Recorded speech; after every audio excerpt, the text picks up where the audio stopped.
You know what? You're streaming from the Starlets, guys. This is your #1 superstar virtual YouTuber, Amachi Naruse. Welcome to the stream. Today we're streaming vall-halla again. Welcome, Kanai Oshi. Thank you for joining me today. How's your day? Today, let me tell you what happened since Friday.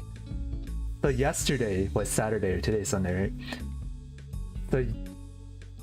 So yesterday, I went grocery shopping, and then I went out for lunch with my mom, and then we went shopping together for groceries, and then I went for a haircut afterwards. So I got my haircut.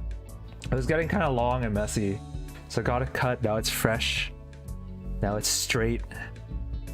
And then after that, remember last week I was trying to fix my grandfather's faucet, and I was having trouble because the stopper underneath, so like you have your faucet, right? But like to repair your faucet, you got to turn off the water to the faucet, and it'd be a huge hassle to turn off the water for the entire house every time you need to fix one faucet.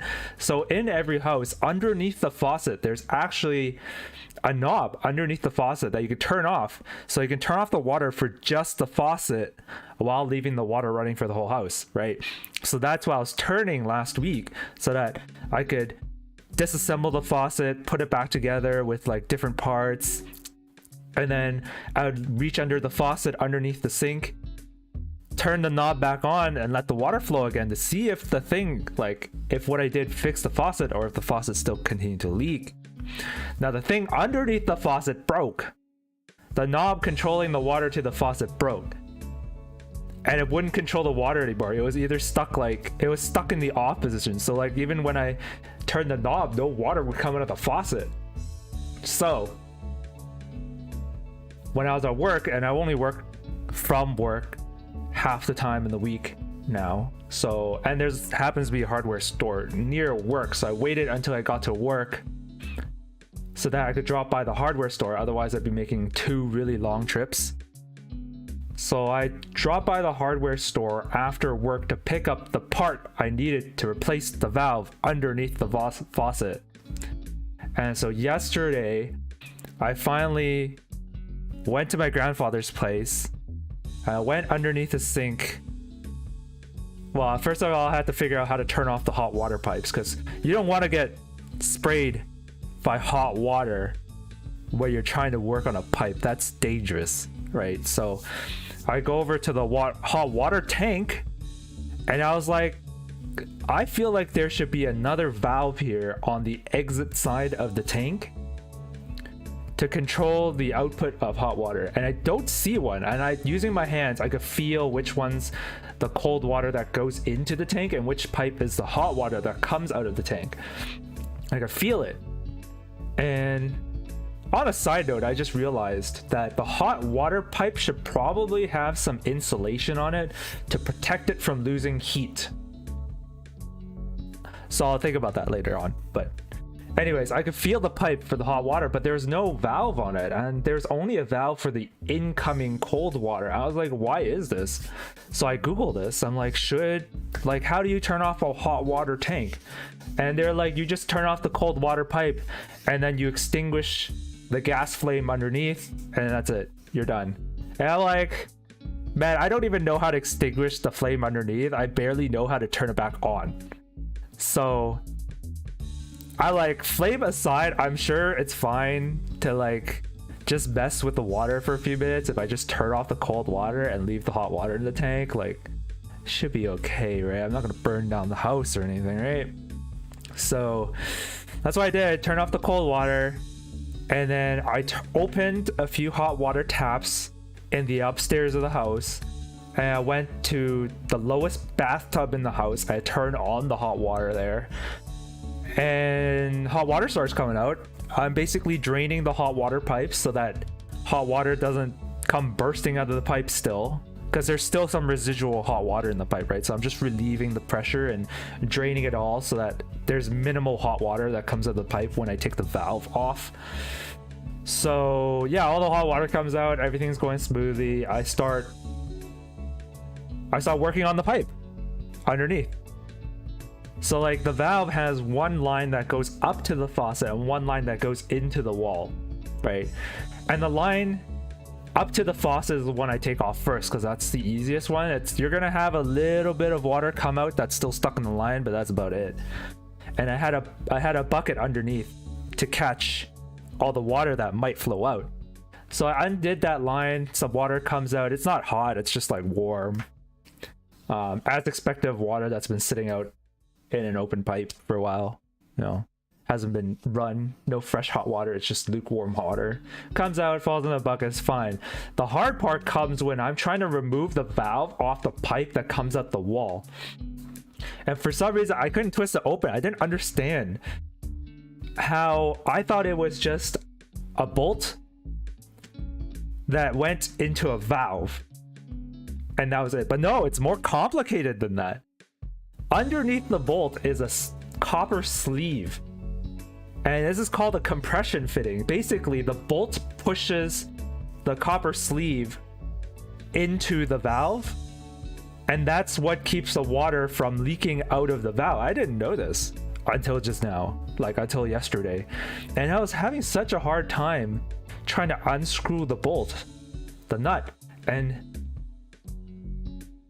you just had to brute force it. It's just that simple. So I was brute forcing it for like hours. Not hours, yeah, a couple hours. And like in the middle of it, I somehow removed the twisty knob thing off of the valve. It came out. And then with that came out all the water from the pipe as well. And also a few rubber pieces. And I'm kind of pretty 100% sure that the rubber pieces were supposed to be part of the valve. That, anyways, it was disintegrated. It was in little tiny pieces. And they might have been like stuck in the pipe and like preventing water from flowing properly. I think that's probably kind of how it went. So anyways, with that off, with a pipe wrench and a spanner wrench, I finally managed to twist the nut. And my grandfather came home at that time at it was like 6 p.m. He's like, "What are you doing?" I'm like struggling with this for hours. He's like, "Oh, okay." And he just like continues to watch me curiously from the bathroom door. I finally managed to wrench this off after he got home. After trying for so many hours. Got it off. And then there's this compression fitting that had been like compressed into the pipe for so many years. First of all, the inside of the valve is like tons of rust and like calcium buildup and stuff like that. It was just normal, but it was really gross inside. So I cleaned it up. Well, not the valve, but a pipe. Cleaned it up. I threw the valve away. I showed him what part was broken, how it works. He's like, "Wow, that's really complicated." And he used to do a little bit of plumbing in his time. He was like a home fixer-upper, like I am, like just like a handyman around the house. I used to watch him fix toilets, fix faucets and stuff, fix shower heads. He just kind of like do stuff because it's expected of the man and family. And he's like, "This is a lot more complicated than what I used to like do plumbing at home." I was like, "Yeah, I mean, it's still pretty simple, fairly simple stuff. You just have to like think through it and like understand." It's like, "Oh, this is like actually pretty cool and stuff," right? So I threw the old stuff, and the next step in replacing the valve is to take the nut off, but that's stuck behind the compression fitting, which is pretty much really stuck onto the pipe. And apparently you're supposed to use a vice grip to yank it off, but I didn't have the proper vice grip to yank it off. I noticed there is a new compression fitting inside the new valve kit that I bought, but I couldn't get the old compression off. So I'm comparing the two. I'm like, they're pretty much the same thing, right?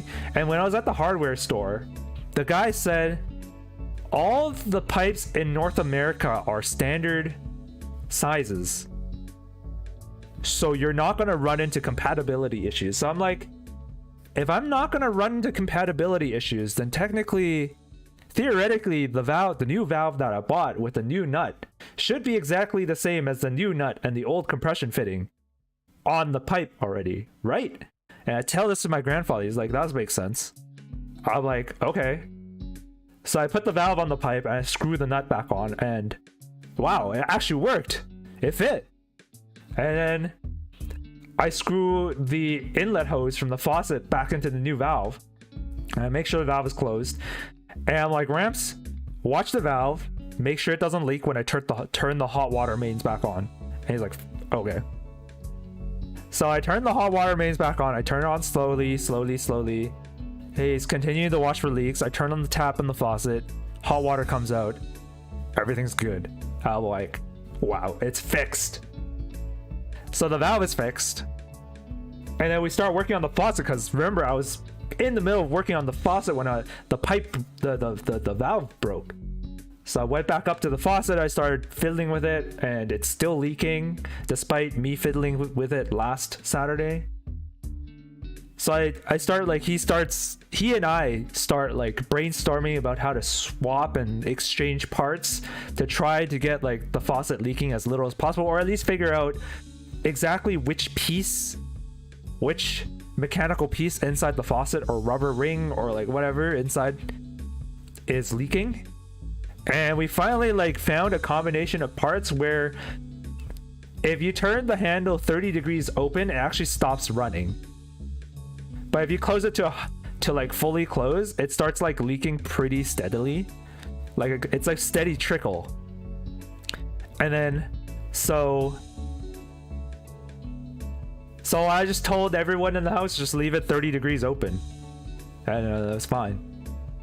And then I'll go to the hardware store again this week and buy what I think is the broken part, purchase an extra set, and then replace it. These broken parts are like so cheap. It's like a few bucks each. And like it costs like a fraction of the price of calling a professional plumber. I can't stress like the amount of value you get from just doing your own plumbing at home. Okay, you don't get the insurance, like plumbers have plumbing insurance, right? And then if they accidentally destroy your home with water, then they will pay for the entire replacement of like whatever they destroyed. However, I can't stress the value of you learning how to do your own things, because this is a relatively minor repair. You could have I could have paid a plumber like $120 or $150 to figure it out and replace it there in like 2 hours.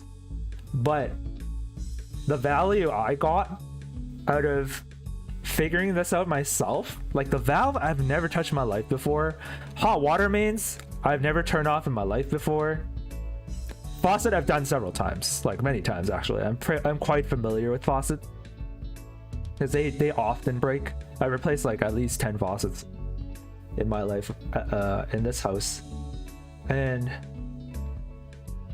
like it only costs you a few bucks each time, and the learning is only the first time. Once you learn it once, it stays with you for life. And every time you get one of these issues, you save yourself $120. It's fantastic. So like, if you get a chance to learn your own plumbing, it only takes basic tools like a wrench and a screwdriver. That's all you need. Like, you might have like different types of wrenches. I've got a pipe wrench, I've got a spanner wrench, I've got a Phillips screwdriver, and sometimes you might need a flathead screwdriver. It's quite useful actually. Those are the 4 things that you need to do basic plumbing, to be honest. So, and I had all of these passed down to me from my grandfather. He doesn't do any of this stuff anymore, so he's quite old. He's like 90, so he doesn't do any of this stuff anymore. He had no need for his tools anymore. He just passed them down to me, and it's great.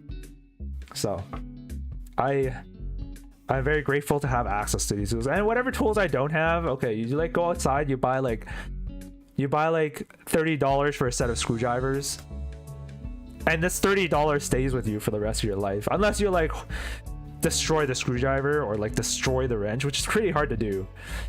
But like, you buy a set of tools, it kind of sticks with you for life. My grandfather bought these tools, he passed them down onto me, so I didn't even have to buy them.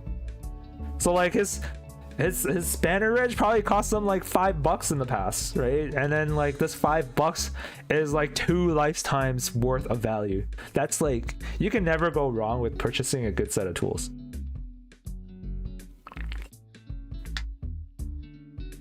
So, and with the accessibility of of learning these days, you can just watch a YouTube video to figure out how to fix it. There's tons of tutorials online. People with different perspectives, different camera angles. Some people explain it in way more detail than you possibly ever need, and some people do more of like an overview kind of thing. Just watch several videos. It's great. I love it. Oh, I need to like fix some OBS stuff here. I just realized my chat inside the OBS isn't working. You guys can see your chat, but I can't see my chat. So I have a chat widget that I need to fiddle with. And anyways, that's my yesterday. Let's see if I change this there.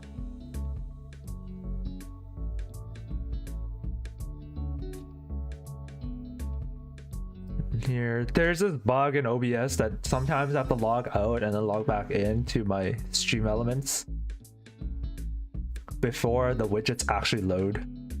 So that's what I'm doing right now. Huh. Does this have something to do with me not upgrading to handyman Naruse? Yeah. I do see myself as like somewhat of a handyman. So I fixed faucets before. Apparently I can fix valves now too. I fixed toilets before. I've like everything inside the toilet I've replaced from scratch before. I fixed washing machines before. I fixed stoves at home. There's like whenever we have electric stoves, and whenever there's an element that was shorted, so I replaced the element, but also the plug for the element on the stove side also shorted, so I replaced the plug for the element as well. And it was very, very interesting. It's amazing to take apart a stove and see all the wires inside and like follow the wires and figure out how exactly the knobs on your stove works. It's pretty simple yet ingenious at the same time. I'm quite amazed how a stove works. Same with the washing machine. You follow the wires. It's a pretty simple machine if you think about it. It's just a button, right, that spins a drum, a barrel, and shoots water and detergents inside. Like everything, that's the basis of it. There's a safety feature like the latch, right? The latch has a button on it to make sure that the drum safely stops spinning if you accidentally open the lid, right? Other than that, everything is just like fluff. Like programmable washing machines, that's just like extras. You just need a washing machine that spins a drum, pumps water inside, and that's it. That's your washing machine. I mean, there's also the thing in the middle that spins, that they call it the agitator. That runs on a different motor. But yeah, it's like easy. It's like pretty simple stuff. And then what else have I done? I can't say I've done carpentry, but like I had someone replace my wooden stairs once, and I was there to watch them do it. So there's that. There's one other thing that I plan to, I need to paint the stairs as well. I'm gonna do that tomorrow if it's sunny, because the paint on the stairs is starting to fade and rub off. I want to refresh the paint, and I also want to make the paint grainier. It's grainy right now. It's like the anti-slip coating. I want to add the anti-slip coating on it, just refresh it so it's not so slippery. Winter is coming soon, so we're gonna have ice on the stairs, and then adding that will give us a little bit more like safety. It's gonna make this stairs safer to walk on during winter. And then what else? So I painted the house before.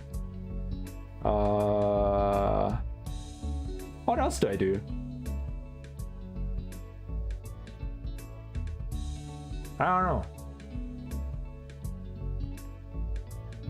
Oh, I've replaced like the outside faucet before. You know the pipes where your like garden hose comes out. I've replaced that before. Has that burst in the winter? Replaced that this spring actually. Oh yeah, okay, right, that was what I was talking about. I want to try my hand at bricklaying, because the walkway to the front door is really old and the cement is breaking up. The concrete is breaking up. I want to get rid of it and then replace it with a brick walkway. I want to do that because I love the look of bricks. I really like it. I really like the look of brick walkways, especially if you don't use entirely red bricks. You use like, I've seen some places use like a combination of red, brown, and orange bricks. It looks really nice. So that's what I want to do. I don't know if I can do it, but I want to try doing it. I feel like I can. I just have to research how. And once I understand how and the method, I should be able to replicate it myself to some degree of competency. At least that's how I feel.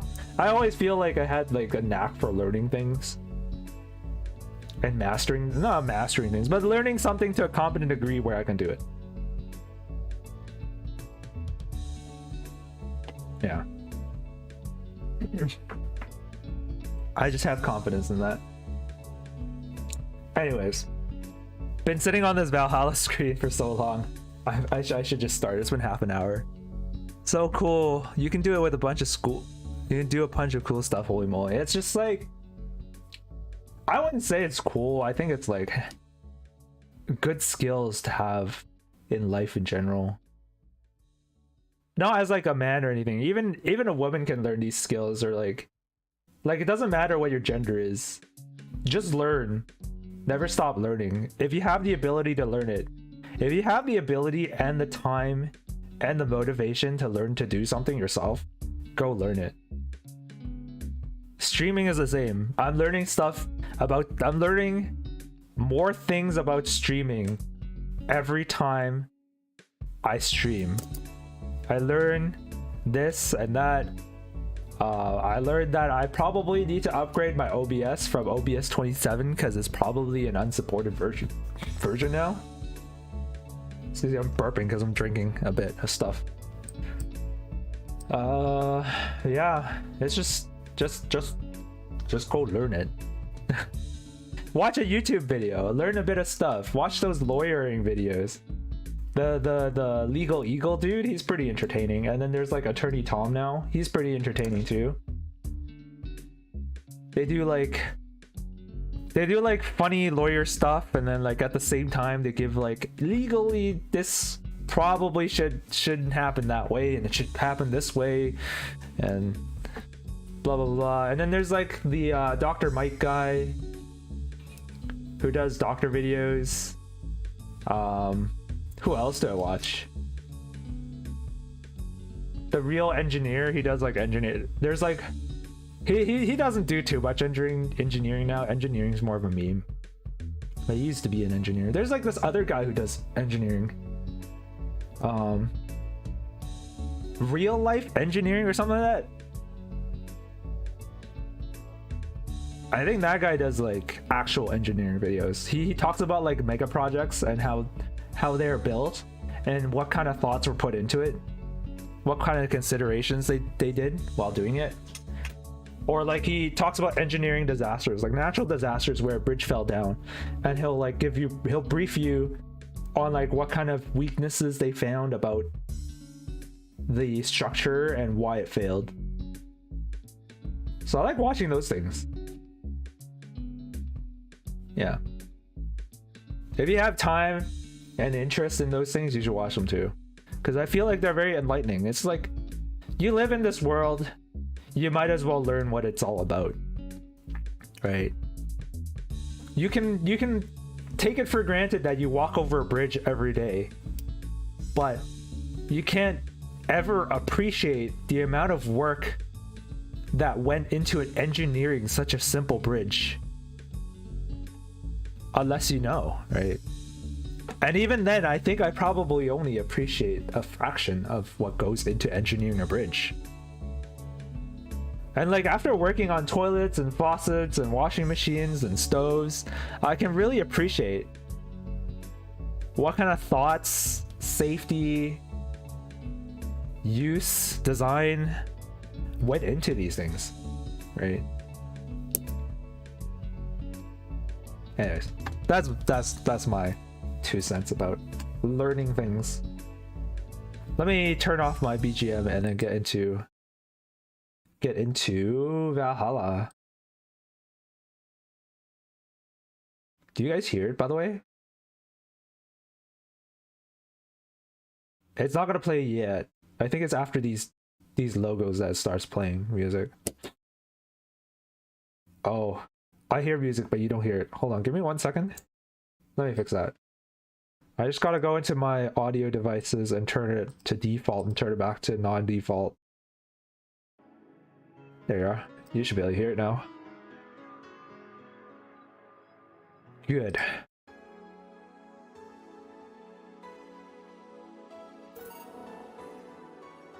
Load. So where were we here? Day 9. If I remember correctly, this game goes to day... Was it day 14 or day something? Let me go double check my How do you search history in Firefox? Oh my god. VA-11.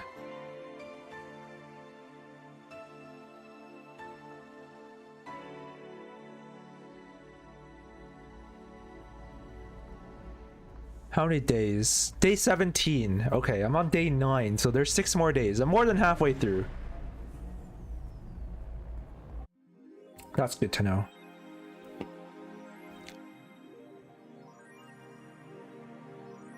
And I accidentally closed my streaming window where I look at my comments. There we go. Your electricity bill will be sent out on the 24th. Please make sure you have the $8,000 needed. Jill bought what she wanted. She'll surely focus at work. Okay. So I think I've already done everything that she needed to do today, right? I've already looked at all the news? No, I haven't. All right, let's look at the news. AE. Augmented Eye. We already read the Monster Girlfriend one, I think. Quincy Fried Chicken. Oh, we already read the fried chicken one, I think. Soccer popularity sinks as pro wrestling rises. Oh, we already read this one too.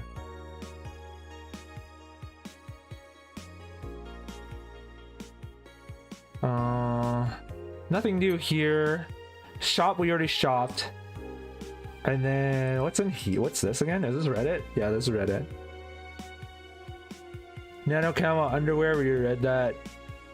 Township 64. What is this again? Oh, it's talking about Monster Girls again. Oh wait, never mind. Whatever. Yeah, I think we're ready to head into the day here.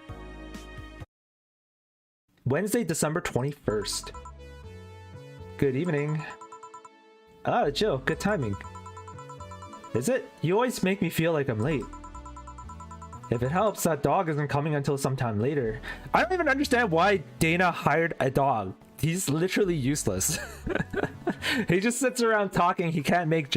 I guess he serves well as an entertainer, I guess. Like one of those cafes with a pet dog in it, you know, that goes around and like makes customers happy.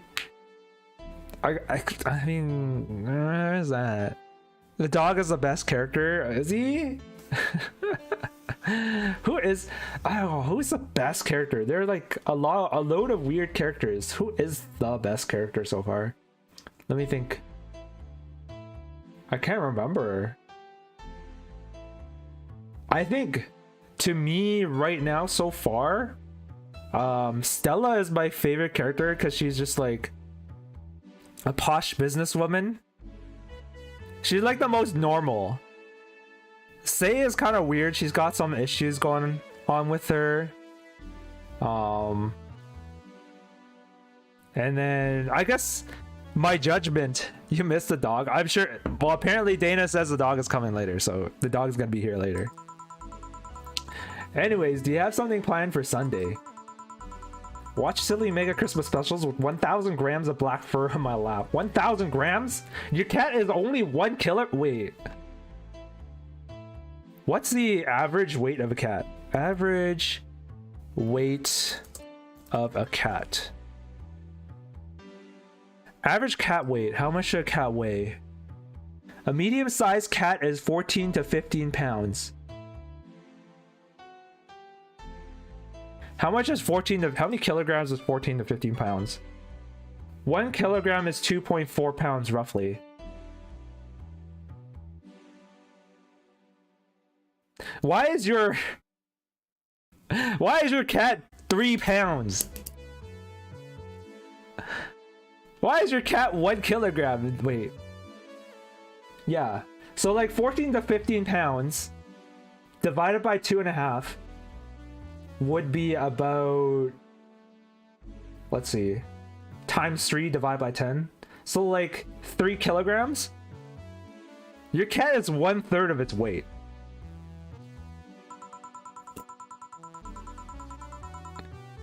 I was thinking about holding a small mega Christmas party here this Sunday. Are you in? Sure, why not? A small mega Christmas party. Small and mega. So is it mega or is it small? All right. Invite any client you're acquainted with. The more the merrier. Gillian. We have to go with a deeper voice here. You didn't bring your cat in today. The raid stopped. They found whatever or whoever they're looking for. Huh. Anyways, we better start working. Yeah, you better. Oh, music time! I forgot about this part. Should we fiddle with the music? Kanai Oshi, do you have any recommendations on what we should play? What is this song? We should like change up the songs a bit. Yeah, I like this. So we'll get rid of this, we'll put that there. Glitch City, what's that sound like again? Glitch City. There it is. On the last page. If there's any name that pops up at you, feel free to request me to like play the preview of it so you can, or maybe I'll just add it straight to the playlist.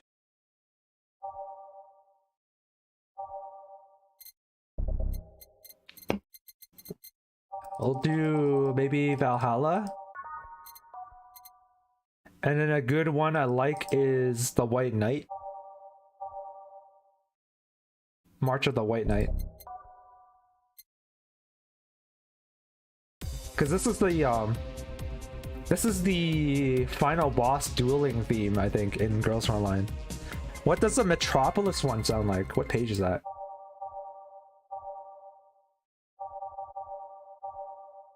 Metropolis. Ah, that one.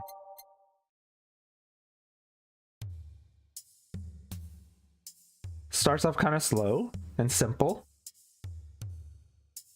I'm expecting it to get a little bit more complicated after like 8 bars.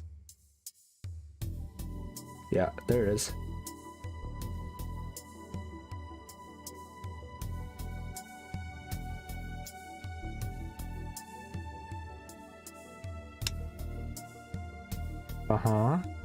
Intrigue, mysterious.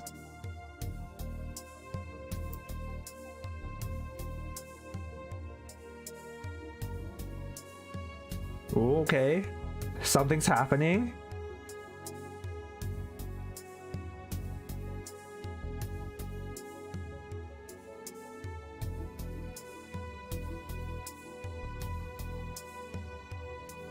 And then okay, I think it resolved itself. Oh, is that it? That was pretty short. That was a pretty short story. So it starts off pretty simple, it gets intriguing, and then something happens, And then that thing ends. It resolves itself. It's pretty short. We'll do that. Anyways, we'll do that for you. I don't know. What's another one that we can look at? Something that I've never really played before, like this one, I think.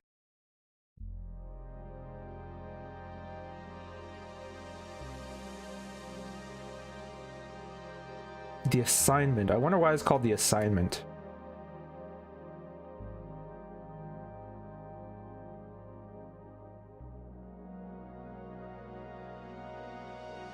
Okay. It's just like full of wonder. It's like you stepped into a cave that you've never, like, a cave full of life that you didn't expect. Oh my goodness, what's this?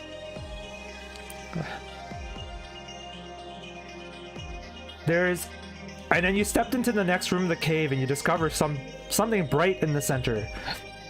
A treasure or like a crystal or something. And it's shining all sorts of different bright colors. And sparkling. And you're just standing there in awe. Wondering what it might be.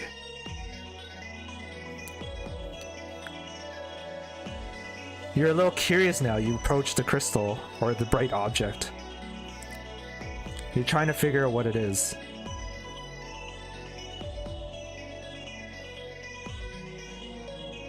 You start to get an understanding of what it might be. At least you're starting to be able to see and predict the way it pulses and the way it changes colors. Oh. An epiphany. You realize what it is. You pick it up. You start playing with it. You understand how it works now. You understand what it does.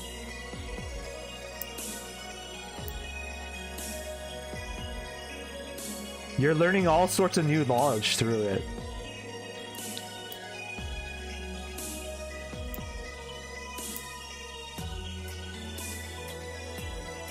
You discover a new place.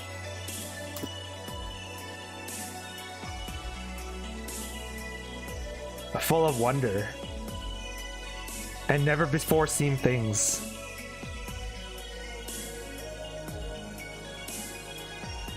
And you're enjoying yourself.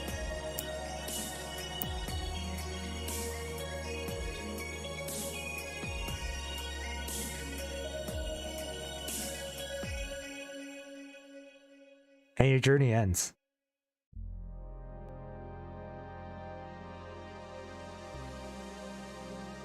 That was probably, yeah, I was feeling like your journey is about to wrap up. Your time in that new world was limited.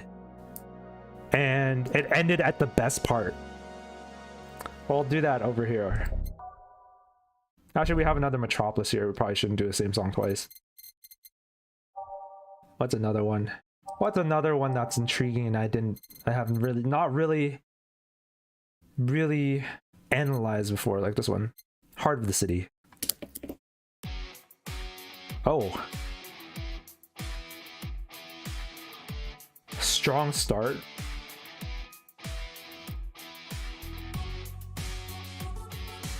Oh, okay. A new adventure. You're feeling confident. You bump into an acquaintance on the street. You guys have a quick conversation, quick catch up with each other. The rest of your crew shows up.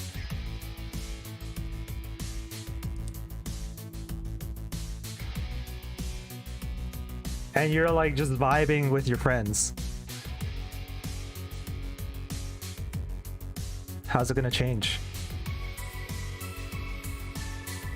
You guys go out and explore the world together.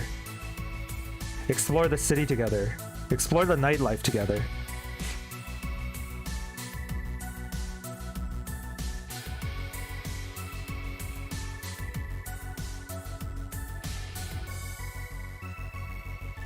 Okay. You find the thing that you're looking for. You found something that intrigues you. You and your crew stop, pause, and are intrigued by the thing you found. You guys are done with that thing. You guys are back on the road.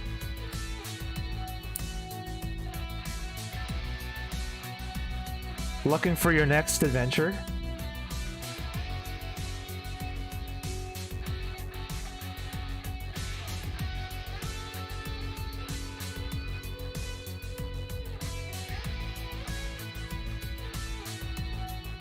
Just taking a long drive across the desert. Everything's just barren. You guys just vibing, having a good time.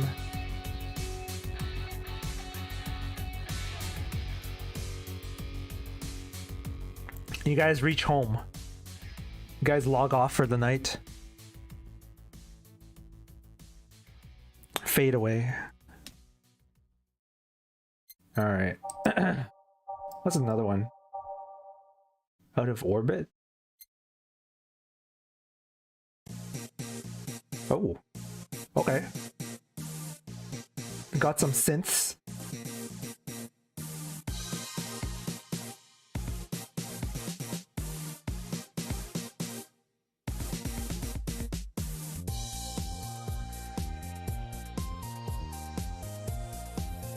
I'm thinking like an orbital space station, space colony. Just a regular casual life on the street.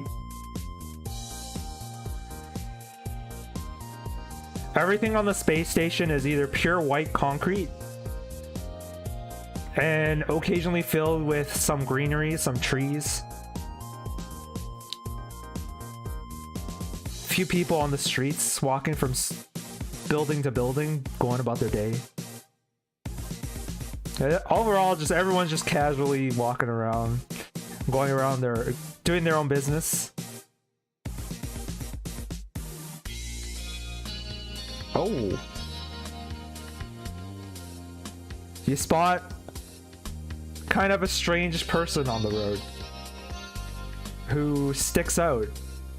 They're not doing the usual casually walking from building to building thing that everybody else is doing.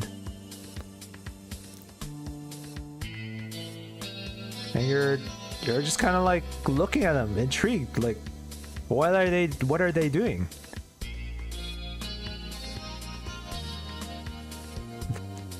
They're doing something really weird right now. You don't understand it. But you're intrigued. You want to know, you keep looking at them because you don't exactly know what they're doing. And you want to get a closer look at it.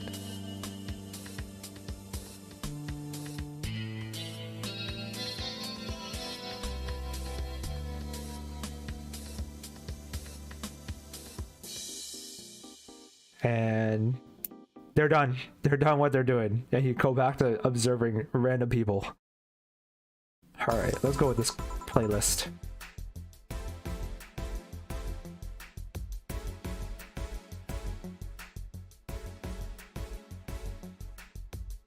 Okay, time to mix drinks and change lives. Welcome to the... Oh, there's a new character again. I want a fluffy dream. May I see your ID, please? I don't have an ID because, I'm the ghost of Mega Christmas Past. I'll haunt you constantly unless you give me a fluffy dream. Do you have money to pay for the drinks? Why? Do you? Yes, I have the money. Girl asked for a fluffy dream, but she's gotta be crazy if she thinks she's getting alcohol that easily. So we want to give her a fluffy dream with no alcohol. 3 aldehydes and 3 powdered deltas, all aged and mixed. We're not gonna throw the karmatrine on it. Here you go. Wow, I actually got a drink. So, who are you here to stalk? Missed ghost of the Mega Christmas past. Talk! Alright, I'm a ghost. That guy, yeah. Which employee did you leave without the Mega Christmas Gil? Jill, please. It would have been funny if he reacted to that. Sorry, kid. I'm not in the mood to humor you today unless you have some sort of ID. Here. Well, in a year or so, I would gladly serve you a drink.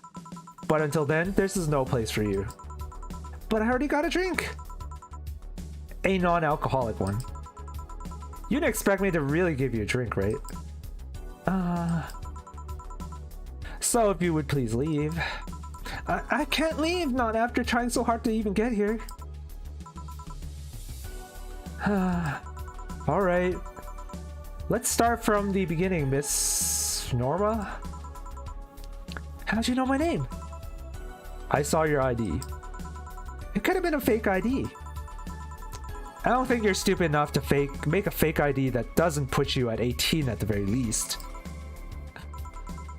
You're very sharp, Miss Bartender. You look like a nice girl, Norma.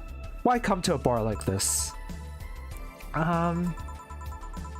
You seem like you're in a bad mood, Miss Bartender. Nah, she's just like that all the time. Shut up. Sorry if I've been harsh. These last couple of days have been heavy. And having someone underage here reminds me of certain incident from last week. Incident? Well, don't change the subject, young lady. Why did you come here? Why do you care? I can do whatever I want. Unless it's illegal, in which case anyone can, should, and probably will stop you. I just wanted to be more wild, you know? Wild? My mom puts way too many expectations on my shoulders. I've always been out to make sure I don't disappoint her. But it's never enough. It's not good enough to have good grades. She also wants me to go out and take a college preparation course. And I'm tired. I don't want to do things for her anymore. So you came to a bar. Maybe if I came home smelling like alcohol, she would leave me alone. If I'm not good enough for her, I might as well kill any hope she has in me. It's funny, I have a friend who's also being pressured by her mother. Really? Yeah, but in her case, it's being pressured to settle down and form a family. Oh. So, let me get this straight. You came here to make your mother disappointed? Yes. Do you like alcohol? Actually, I think it's just nasty. Then you're doing things wrong. What? If you're gonna disappoint your mom, at least do it with something you like. Like, become a belly dancer because you want to be a belly dancer. Otherwise, you're just trying to hurt her for the sake of hurting her. Let's start with something. What do you like doing? I don't know. I've been so focused on trying to be good enough that I haven't been able to think about what I want to do. Don't you think you should start there? Eh? What good is doing something just for the sake of hurting someone? If she gets disappointed in you over something like you like doing, you have the right to protest. But if you're hurting her by hurting yourself over something you don't enjoy... Sounds silly, huh? Very. Go home, do some self-discovery before hurting your mom, would ya? Or at the very least, humor her until you're old enough to move out. Yeah, you're right.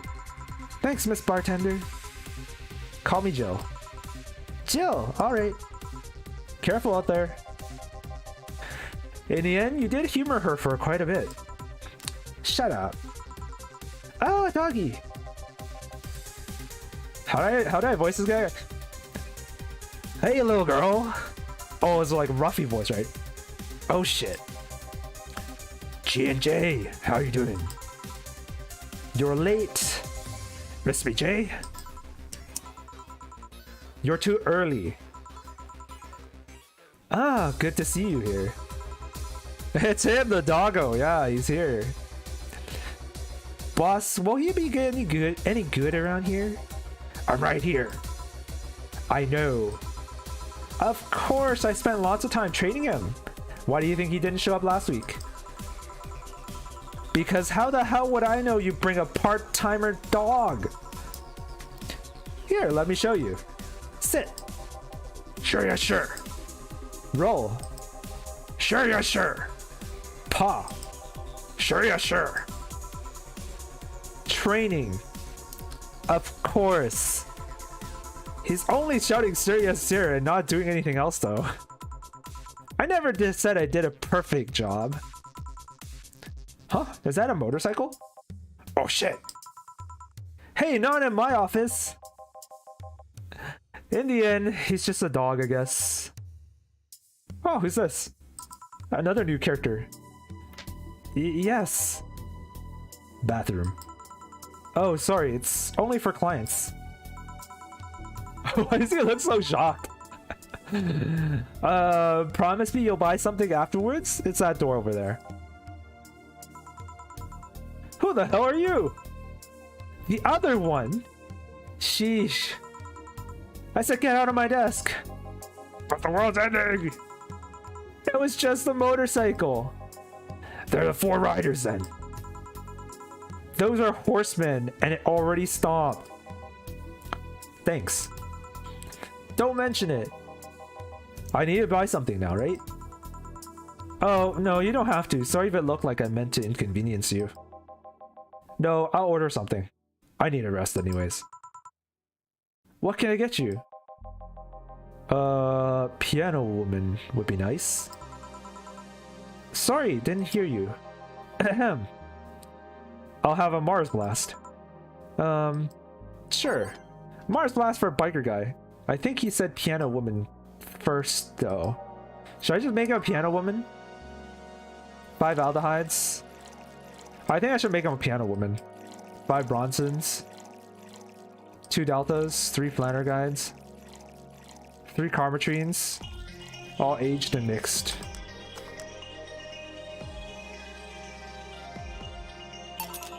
Here. You look happy. Shut up. Is that motorcycle out there yours, Mr.? Call me Mario. And yes, it's mine. Sorry for the noise. Oh, don't worry, it's not like you stayed outside too long or anything.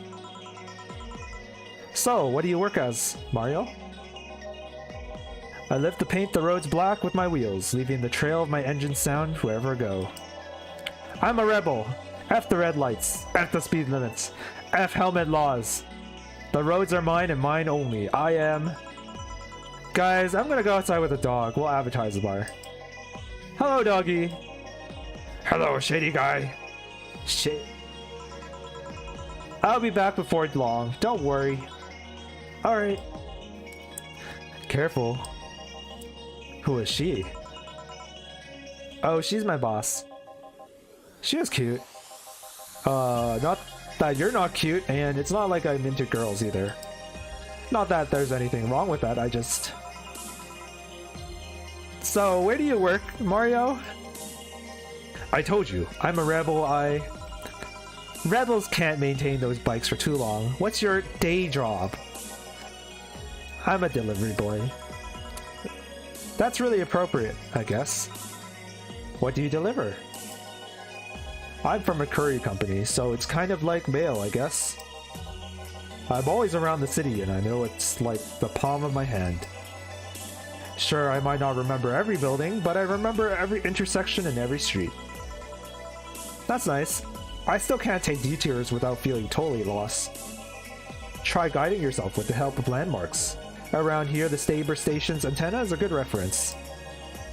I mean, what do I care? Fix that yourself, bitch. Do you want anything else, Mario? I guess a Moonblast would be nice. A Moonblast? Gut Punch! Yeah, that one. Pretty sure he asked for Moonblast first. So he likes girly drinks, huh? He just pretends to be tough. Both drinks he's ordered have girly in them. Sweet and girly in them. On the rocks and blended.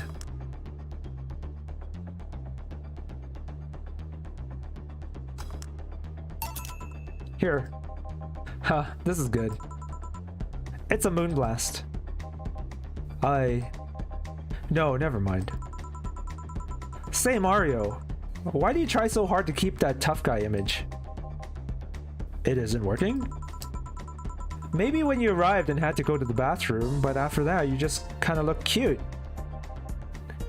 Cute. So why do it? Bikers are supposed to be scary, right? Rebels that cause trouble and ride free from society's ties. If we applied that brand of logic here, I should be wearing 1/3 of my clothes and lighting drinks on fire. I guess. You can do whatever you want and dress however you want. It's just that you look like you're trying so hard. Like you don't really enjoy that. It's not a lie. Who says you can't dress as a biker and still be a nice kid? Yeah, but other bikers... That sounded like someone in high school would say. Ugh. It's just advice. Don't take it too personally. No, you're right. I don't have to be that way. Unless you want to, I ain't stopping you there. Yeah, but I don't. It's tiring. I don't feel good. If you want, you can try stay quiet. You're pretty intimidating when you did that. I see. Will you have another drink? Or did you have too many already? I can handle another one. Give me a fringe weaver. Sure. He actually asked for a fringe weaver instead of just something manly. Good for him. Bubbly, classy, strong. Okay, it's not a girly drink. Man, this one's like... Oh, this one's the alcohol. Are you sure you can handle this one? This one's pretty... This one's pretty strong. Here. Yep, that's the one. Thanks. Say, that guy over there. Gil? What's up with him? Are you dating him? No. Is he seeing anyone? Not as far as I know. Do you think he... No, never mind. I said nothing. Thank you. So Mario said he's not into girls. And he was checking Gil out. So is he into Gil? Please come again. Ah, Gil. You heartbreaking F-boy. Huh? What? Nothing. I'll be taking my break now, Gil. Okay, careful. Jillian picked up on it too. Oh, not Jillian. Jill picked up on it too. The biker boy likes skill.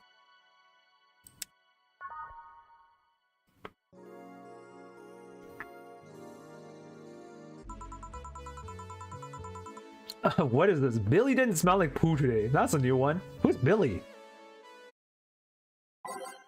I'll just go with the same songs.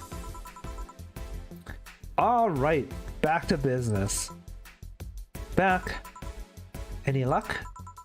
I managed to give out some flyers, but most people were just distracted by the dog. I had to tell them to go to the Red Shiba bar to get their attention. The Red Shiba bar. She should just rename the bar to Red Shiba bar. Oh. Anyway, I'm back to my office. You stay here. Fine. The door opens and the crowd goes wild when they see dog. Sup, little girl? What are you doing in the bar? Honey, I need some help here. Hey dog, I heard cats in the alley. Really? I'll check them out. Is Dorothy afraid of dogs? Wow, you're really bad with dogs, eh? Did I make it too obvious? Why though? I don't know. Oh, hey John. Hey. I think it's because I just got that trait at random. When AIs are created, they're given fears and tastes completely at random. I just happen to get stuck with the fear of dogs and chinchillas. Chinchillas are extinct though. Thank gods. Well, you have. Well, it's the time of the month, so I'll have a Bleeding Jane. Coming right... up? A Bleeding Jane for Dorothy in honor of her time of the month? Dorothy is an android. Did they program androids with periods? That's kind of odd. Why would you program something so inconvenient for a robot? Wait, can Dorothy even get pregnant? Is she even talking about periods, or is she talking about something else? So cute. I thought we would finally set them up. Gil and Mario. It doesn't seem like Mario has a chance. I don't even know if Gil's into men or women, or if he's into both. I don't know. We never really found out. Blended. Like, it seems so inconvenient for a robot to have a period, unless she's talking about like oil leaks or like oil changes or something like that. I don't know. Maybe we'll find the answer out. Here. That time of the month. Do Lilim menstruate? Yes, oil. She menstruates oil. Why? No, silly, we don't. Okay, she doesn't. She was just joking. There are a few maintenance things we have to do every month, but those are a different story. Then what time of the month is it? The time when I feel like drinking a Bleeding Jane. Dorothy totally knew. Totally set us up for that. She totally set us up for that. She knew. So how's business? You'd be surprised how many people get struck by holiday depression and need some Dorothy in their lives. Although, it's also the season with the most competition. I didn't know you had competition. Of course I do. Both humans and Lilim. Half of them get a sexy Santa dress, and that's not fair. They're sold out. I wanted one too. But maybe it's better that way. How so?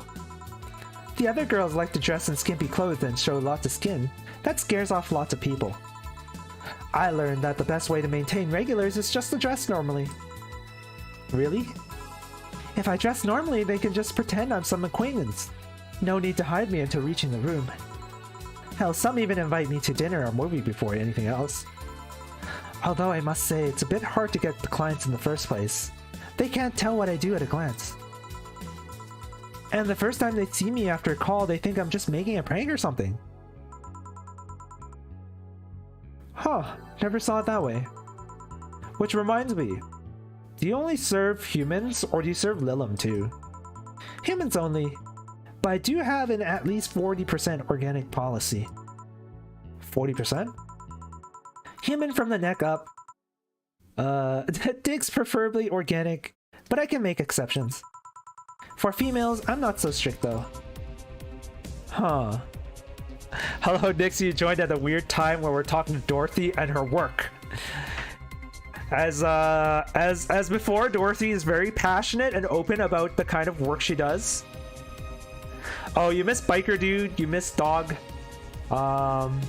You missed a random underage girl who came into our bar to try to piss her mom off because her mom was like telling her to study hard.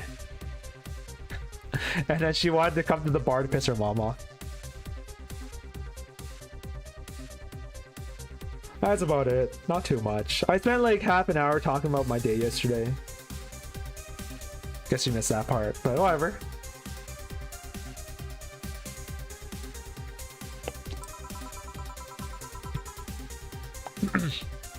Why? Do you know someone that might be interested? No, just mere curiosity. Well, your curiosity left me a bit thirsty. Give me a blue fairy, a big one, would you? Alright. A big blue fairy for the small pink-haired pixie. An oxymoron. So we'll double all the ingredients here. 2 Flanner guides and 2 optional Carmetrines, all aged and mixed. Did Jill kick out the underage one or no? She did. Jill kicked her out. Well, like the underage girl insisted on a drink, so we gave her a juice. And then We listened to her story and gave her some advice. If you're gonna piss off your mom, you might as well piss her off doing something that you like instead of studying. So she said that she didn't know what she liked, and then Jill sent her home saying you should think seriously about what you enjoy doing in life, and at least you'll be pissing her off while you're doing something you enjoy, and not pissing her off while doing something you don't enjoy. Because if you piss someone off doing something you don't enjoy, you're basically just pissing them off for the sake of pissing them off. But if you're doing something you like doing, you're doing yourself the favor of at least enjoying what you're doing. And pissing them off as a side effect. Here you go. I wonder if anyone has seen fairies after a couple of these. Some guy tested that by drinking as many as he could. He thought he saw one, but he was dizzy, and what he seen was his own puke. Oh. You know, earlier today there was a mega Christmas spirit around here. What about it? Then I'm realizing I made a fuss about serving drinks to someone underage, but here I am. Nothing in particular, just a funny story. I have a funny story myself. It's a Mega Santa prank. The what? It's a prank I pull every year. First, I'd pick a mall, wait for a day with lots of people. Then I go to Santa's lap, and when he asks what I want, I say in the most innocent tone I can muster, I want you to make me a woman. Sometimes they just try to cover it up. The Lilin wants to be human. It's when I say no, I want you. After that I say, well, at the very least I want a dildo. A big pink one. Or a very bumpy cucumber. Dorothy, what are you doing? You're ruining all the children's minds.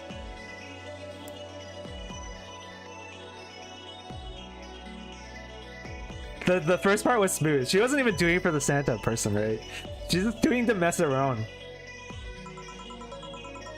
Sometimes I spice it up. In this, instead of asking for cucumbers, I asked for a pony and a crane to lift him. Lift him? I once thought about screaming, "Help! I'm being molested!" But I remembered it was a prank, and I didn't want to ruin the guy's life. Yeah, leave the mall Santas alone. What did they do to deserve this? How considerate. Although I did get a client that way, he became a regular soon after. Well, she actually landed a Santa. Huh. But yeah, 3 years and they still don't get It's Always Me. Oh yeah, how old are you? Old enough for anything you want. Numbers, I need numbers. Are you really asking a girl for her age that way? Okay then, tell me your age first. 27. No fair! You didn't get fidgety or anything like that. Fine, I'll tell you. My model's designed to look between 10 and 13 years old, but my last checkup said my mental age was 24. How long has it been since you've been deployed? That's a secret I'll keep with me. Fair enough. I expected you to get all the uncomfortable talking about your age though. Why didn't you? With how dangerous everything's been lately, every year you get matters. Getting old isn't a curse. It's an achievement. You should make a shirt with that. Because if you don't, then I will. Feel free to do so. Do you want anything else? Let's see. Ah! Cobalt Velvet. It's been a while since I've tried one of those. Alright. Cobalt Velvet. Weird. I don't think I've ever made a Cobalt Velvet. 2 aldehydes, 3 flanners, 5 carmetrines. On the rocks and mixed. It's like champagne served on a cup that had a bit of cola left. Cobalt Velvet. Yep, that's the one. Do you like it? I don't dislike it. I guess I'm not mature enough for one of these drinks. Hey honey, what day's today? Wednesday? No, the number! The number! Number? 21. Shouldn't you know that? I'm a Lilim, not a calendar. I thought you would know that much. Next, you're gonna tell me to make a convoluted calculation. You can't? I could if I put my mind to it, but it's not something I have quick access to. Yes, I have an inner calendar and a calculator, but those are used in lots of other operations every second. I could do all that, but it's a lot quicker to just ask you. I see. Why do you need the date though? It has something to do on the 26th. I've been avoiding it for quite a while now. Oh, but don't worry, it's nothing dangerous or anything like that. Just heavy. Would you like some help? Would you help me? If you tell me what it is you need help with. Maybe later. I have to go now. See you later. Bye. Do you think she really can't access calendars and calculators that easily? I guess it's kind of like how even if a text processor can access the computer's calendar, you don't use it for that. Why didn't you tell her you missed her yesterday? Forgot about it. I didn't find any cats. Why not look again? Good idea. Oh, another new character. Who is this? Huh? Another kid? Maybe the bar got popular at some middle school? That would be a hassle. Oh gods, maybe Alma's right. Right about what? Well, the other day I was asking her opinion on the whole Alice Rabbit thing. Before the whole massive transmission hack thing. And at some point she talked about hacking becoming a fad and said, so the new one is a biker, an underage one, and this one? Yeah. Imagine if suddenly a group of tweens broke into this bar and started asking for drinks. And today there have been 2 kids already. How would bartending become a fad? Maybe a cartoon? Kids' cartoons don't show any alcohol. True. Excuse me, miss. This is no place for kids, so you should...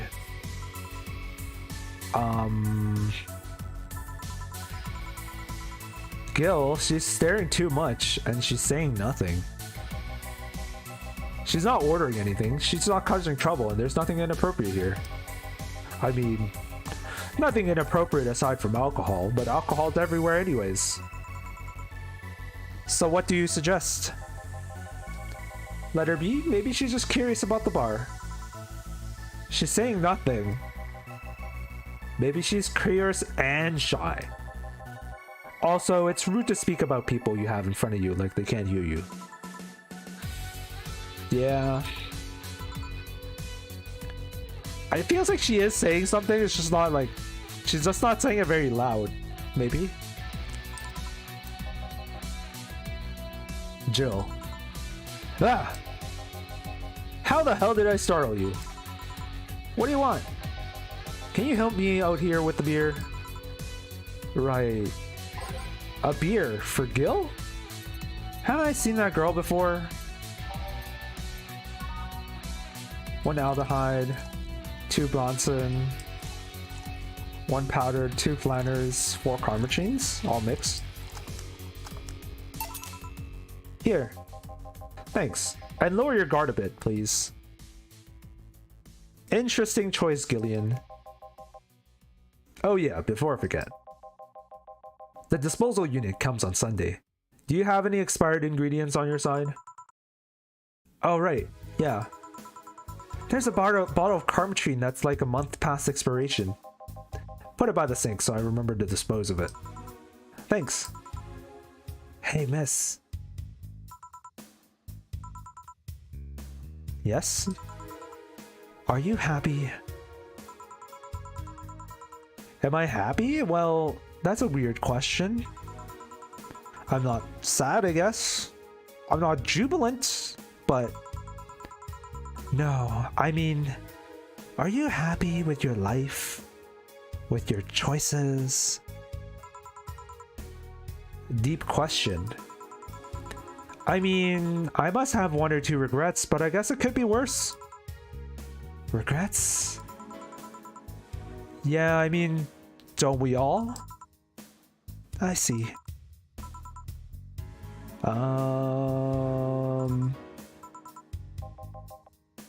Hey, Jill.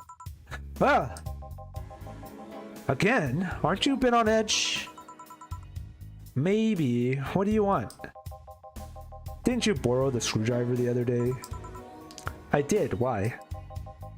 I forgot to take the coins from the arcades in the corner last week, so I needed to take them out.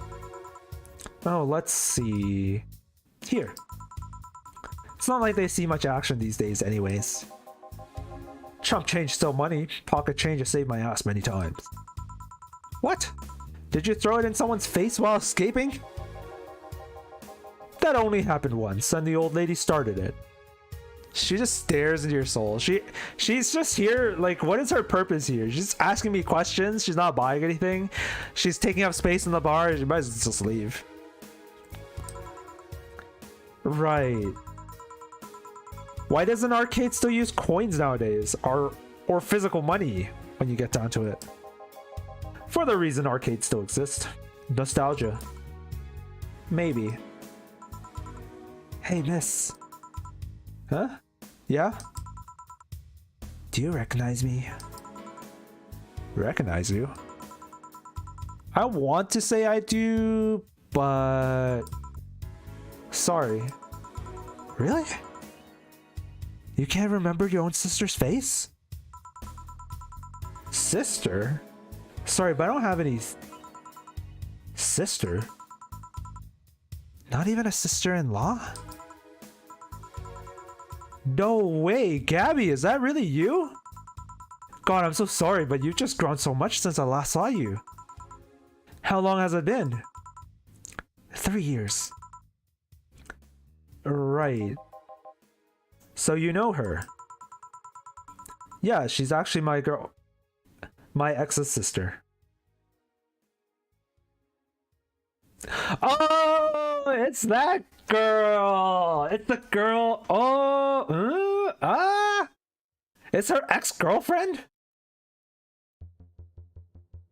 So what happened here? I can't remember how did Jill's story go. Something made her leave her ex, right? They didn't call or anything. She just left one day. I can't remember what happened. Hold on, I need to read the wiki on this. vall-halla Gabby.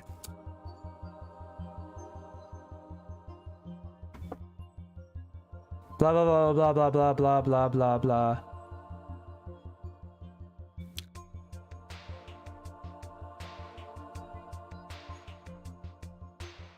Her girl?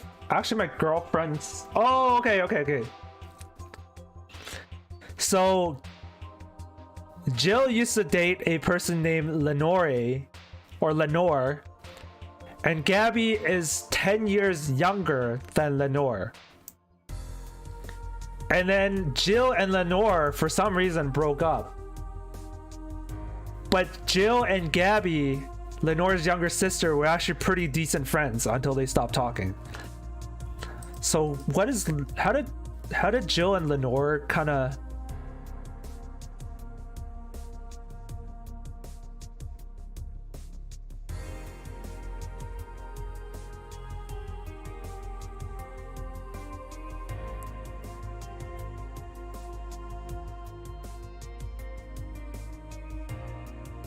Okay, I don't want to read too many spoilers on the wiki for Lenore. We just know that she and Lenore broke up, but she still has a picture frame of Lenore and Gabby in her room. So how have you been doing? I actually had to transfer schools and managed to skip a grade thanks to admission tests. I'll be out of middle school next year. You'll always be the smart one, so no surprise there. Have you thought about what you want to study in college? You always said you wanted to be a scientist. I don't know yet. I guess I still have a couple years to think about that. Yeah, from last time we saw the picture of all three because Boss wanted to look. Yeah. Well, don't feel pressured about that. Maybe you need a sabbatical year? So how's Lenore? Wait, who's Lenore? Her sister. She was my girlfriend. So you actually had a relationship or something? With something that's not a cat? Color me surprised! Hey, don't talk shit about my baby. Ahem. So, how's Lenore doing? She's dead. Lenore's dead? Oh my goodness, her girlfriend's dead. Sorry, I don't think I heard that right. My sister's dead, Jill. She died last Saturday. I came all the way here to tell you the news. Lenore died! Come on, Gabby, stop fooling. No, you stop fooling around. I mean, wow. My sister was left to suffer her disease all alone while you're all merry here, mixing drinks and chatting. Wait, Lenore was sick? Of what? Since when? Localized nanomachine rejection. It gave her a heart attack. She started complaining about chest pains not long after you left. Was all the talk about getting your freedom worth it, Jill? Was your right to be merry worth the life of my sister? Why are you lashing out at me like this? Did it infect her with the disease that killed her? No, but it's too much of a coincidence that she started getting worse and worse right after you left. She got visibly sick after your fight. It'd be no surprise if that fight played a key role in killing her. Oh, I see. Okay, so Jill and Lenore had a fight. Gabby was there to see the fight. After Jill left, Lenore started feeling illness from her machine therapy or whatever. And Gabby blames it on Jill for leaving and not being there for Lenore. I think that's how, like, Gabby being like really young at the time, it's understandable why she might throw the blame onto Jill even if Jill had nothing to do with it. But that's just speculation. You can't expect. And all that just because you wanted freedom? What kind of freedom is so enticing that makes you hurt a nice 3-year-old relationship? Was this freedom so important you cut out all contact with us? Was this freedom so good you left everything behind? Was this freedom worth the life of my... Shut up! I didn't kill your sister for F's sake. It's not like it infected her with the nanomachine rejection. Can't blame Jill for not knowing about it since Lenore didn't mention anything. Yeah. You can't expect to be your, like, partner to be telepathic. One of the important things about a relationship is good and clear communication, right? Don't keep a secret to yourself if it's gonna hurt the relationship. Hell, this is the first time I've even heard she was sick. And do you really know what kind of fear drove me to have that argument with your sister? Do you even understand the fear of feeling your youth slip through your fingers? Do you think it was all easy for me? I was scared. I'm still scared.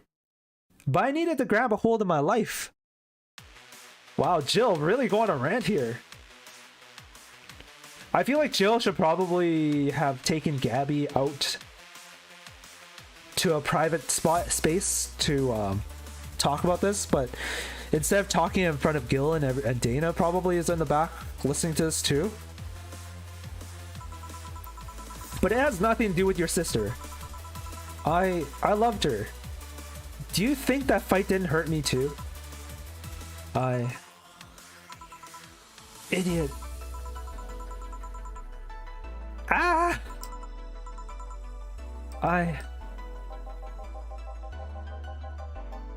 I'll make sure that girl gets to wherever she wants to go safely. Meanwhile, Chief... I know. Come on, Jill. Let's take you home. Home sweet home. Hey, Jill. Do you want to grab something to eat? I'm not hungry. Want me to come in? Keep you company? I'm fine. Just... I need to be alone for a bit. Jill. You can tell me what you're feeling. It's okay. It's not okay. It's not. Come here, Jill. Come here. It's just that I feel part of me is crumbling right now. My old girlfriend is sick, and I didn't know anything about it. Her sister came to deliver the news, and she held nothing but animosity for me. Not only that, but I lashed out at her too. History effing repeats itself. Hugs for Jill, yeah, I know. Maybe if I hadn't cowered back and apologized. Maybe if I wasn't such a selfish little shit. Maybe. Maybe. Thanks, boss. I really needed this. Do you want me to stay with you for today? Thanks, but I actually need some time for myself. Some me time to put my thoughts in order. Yeah, I understand. But don't do anything funny, you hear me? If any weird thoughts come to you or if you feel a little too anxious, call me. Yeah. Hey, 4, she's in your care. You hear? Meow.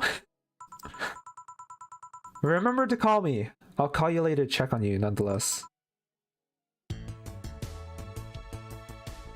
Man, we got $300 because Data is worried. We still got paid.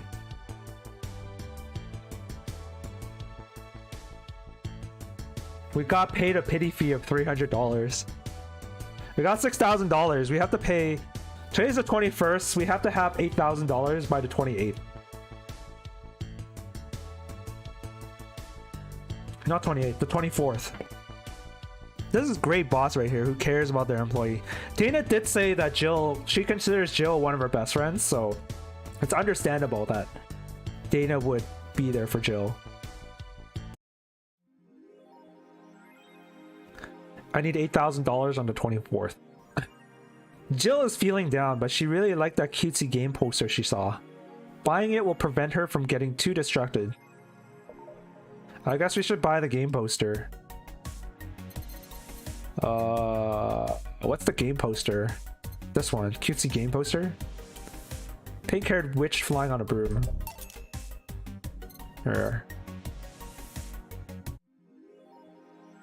Jill smiled a bit at the cutesy poster. I wonder if the poster had anything to do with, like, Lenore's stuff. Maybe Lenore liked the game instead, and not Jill. Why doesn't she have like a picture of Lenore on her phone background or something?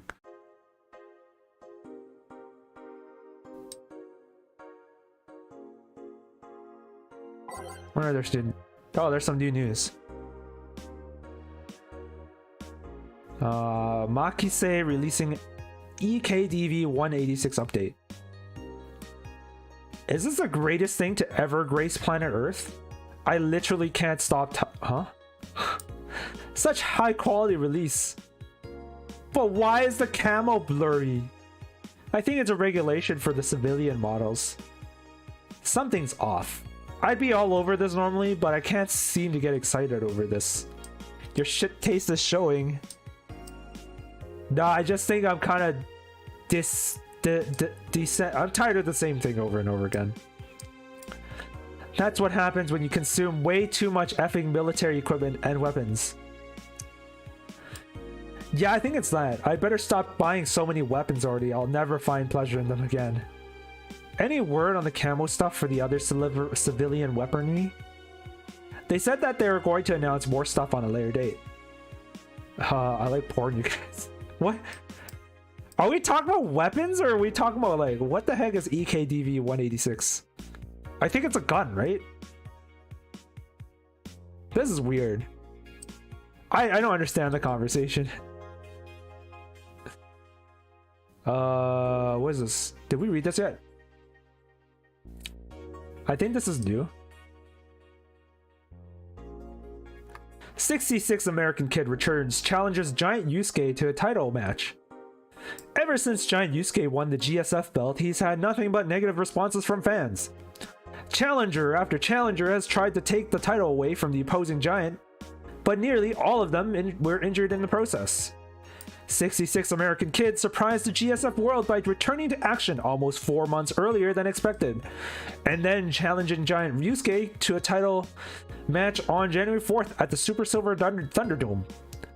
This is January. I'll become the champion GSF deserves. 66 American Kid proclaimed during a promotion in front of 25,000 fans in the Kokoro Hall. Oh wait, we forgot to look at the... I wish I knew more about wrestling. What did Jill say about the weird Reddit post? Invisible guns? I think they'll use it for cute patterns. They were talking about guns, pretty sure. New act proposes increased surveillance. We have nanomachines tracking people 24/7. However, due to the violent protests that have taken place recently, Prime Minister Quincy is now proposing a new law that will allow the government to shut down anyone with nanomachines in their body, using a pulse signal. Many people died during the protests, and that could have been avoided if we had more control over the masses, Quincy said during a parliament meeting. We have the technology to simply shut down lawbreakers. It's a non-lethal way to end any kind of conflict, and it's common sense to use it at this point. When asked about the possible negative consequences, Quincy refused to make any further comments. More nanomachines? It's all a smokescreen to divert attention. Attention from what? The lawlessness of Glitch City? Kiramiki Encore concert announced. Fans of the famous cyber idol Kiramiki are in for a huge party, all thanks to the announcement of a second concert in Glitch City's Silver Thunder Superdome. I'm so excited to extend my visit, declared the cyber idol during an interview. Tickets are now up for sale and expected to disappear in a matter of minutes, so be quick and secure the best spots. You can get tickets from the following retailers: Ticket Lord or Idol Hell. Idol Hell, Ticket Lord, Idol Hell.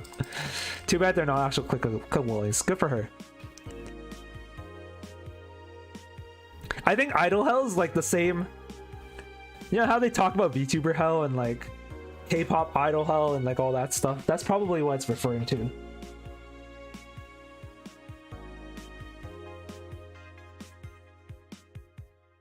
Funny enough, Kiramiki doesn't have anything new on her post on her blog about the new concert.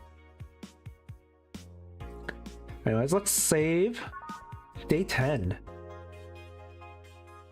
When is this then again? Day 17 or something? Yeah, day 17. Okay. So we have 7 more days. 1 more week to play. Let's go to work. Good evening. Are you okay? I feel like shit.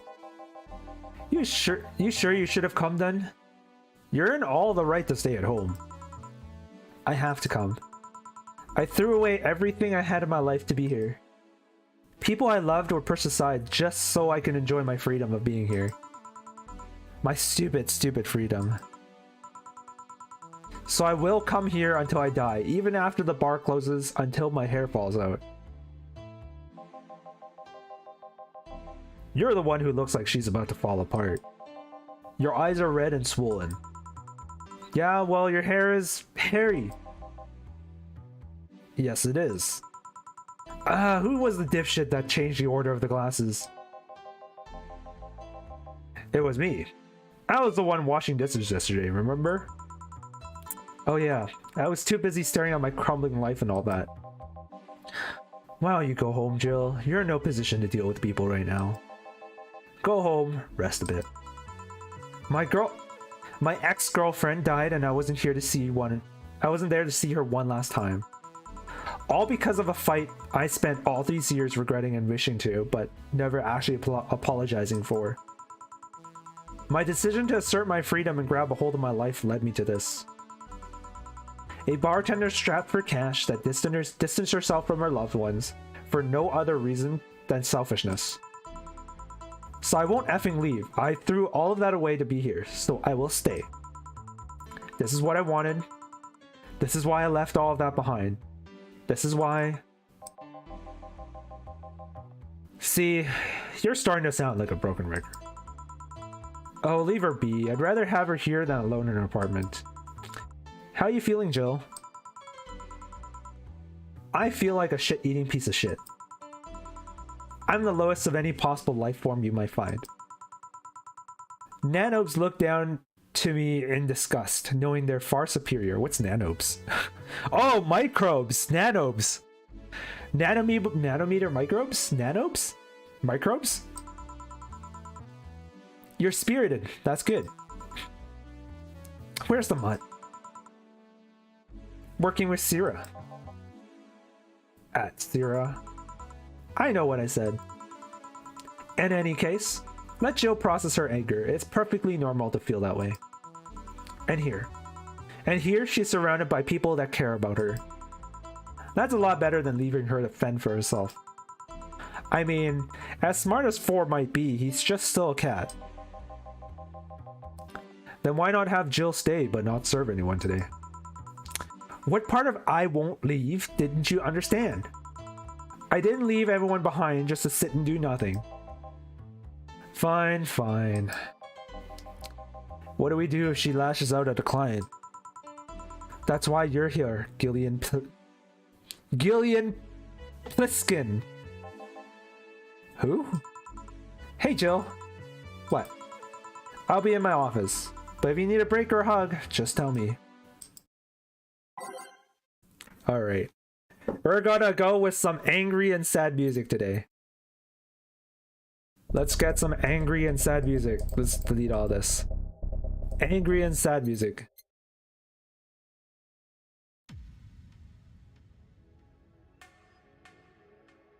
Not angry enough. Too happy. Too happy. Too happy.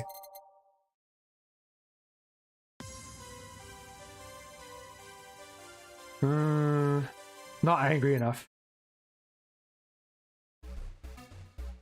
Yes, that's edgy. That's sad. Well, I like the title.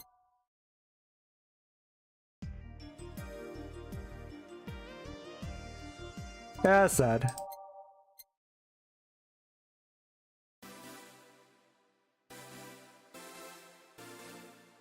Too happy.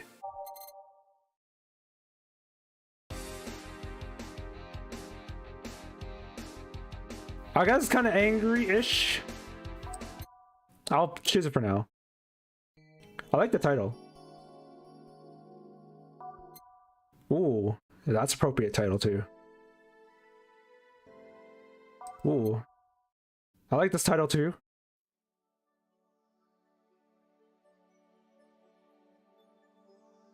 Was this unlocked before? I don't remember hearing this song before. I think it's a new song that just got unlocked.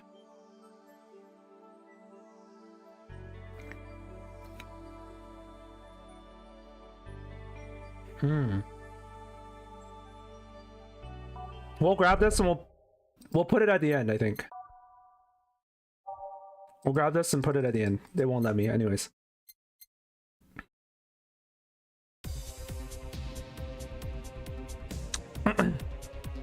This is angry.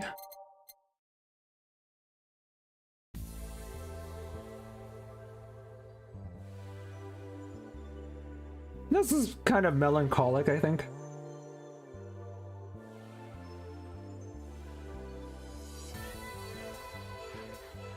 Nah.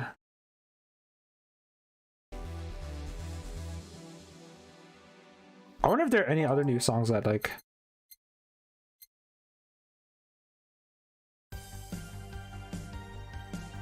Oh, this is too upbeat.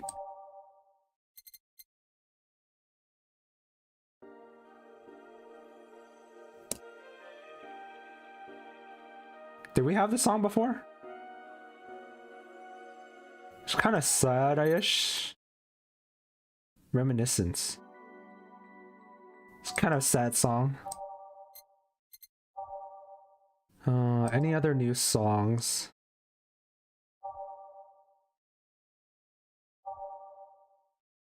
Guess Tense is a slow. This is a good name for a song. Nah, never mind.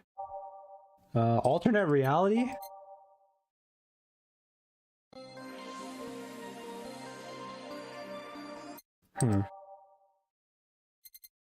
What's a Dusk? Is this a slow song? Slow and sad song? No, it's kind of hopeful, isn't it?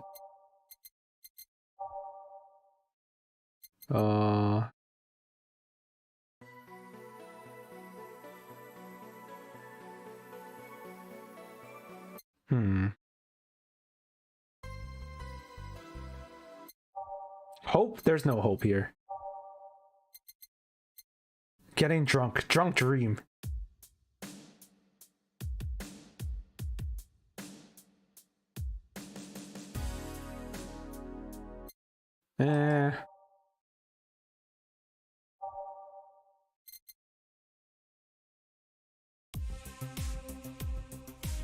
It's edgy.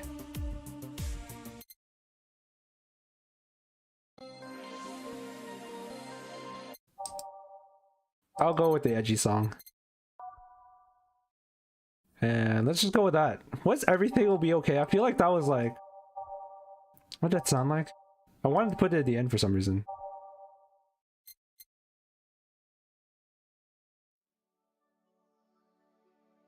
Ah, right. Let's listen to the rest of this just so we know how the song goes.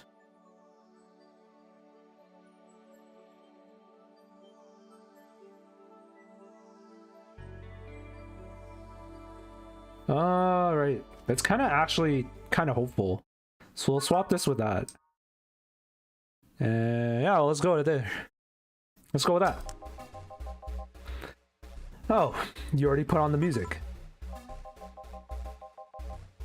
This is going to be an interesting day. The Hall of Heroes keeps shining, brimming with the... Do I smell tacos? Wait, it's outside, never mind. Oh, hell no. We meet again, bartender. Virgilio, what can I get you? Today, the luminous pollution on the streets make it seem almost like a starry sky. And when I think about the stars, I think about celebrities. Celebrities are fishy, and my favorite fish is the octopus. So, I want something octopus-like. Aren't you gonna do that weird bartending thing? I'm waiting for you to order like a decent human being. I'm not following. Spell out your order like you're a human who's not in need of medical help. I thought it was a streamer, not him. I didn't know who it was. It could have been the streamer. I don't know. This is like the worst person for her right now because she can't deal with this.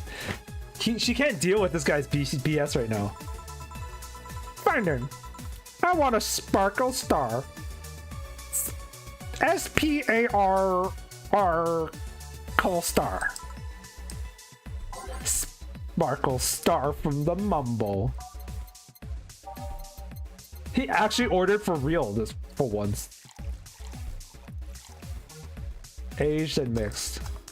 I don't think I ever made this one either. See, was it that hard? Have you tried to spell under pressure? You look angry spelling bartender. Are you having that time of month or something? No, I'm just filled with ridiculous amounts of anger, pain, self-hate, and... On second thought, you're not far from the truth, I guess. I get those too, you know. Periods. You do? Yes, last month I finally got over my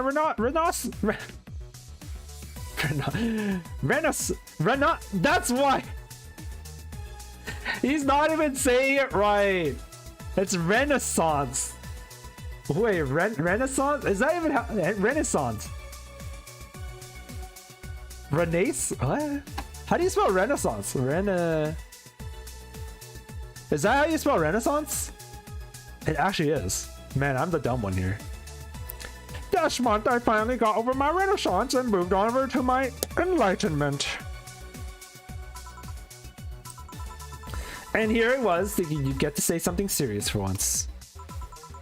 Are you implying that I'm not serious?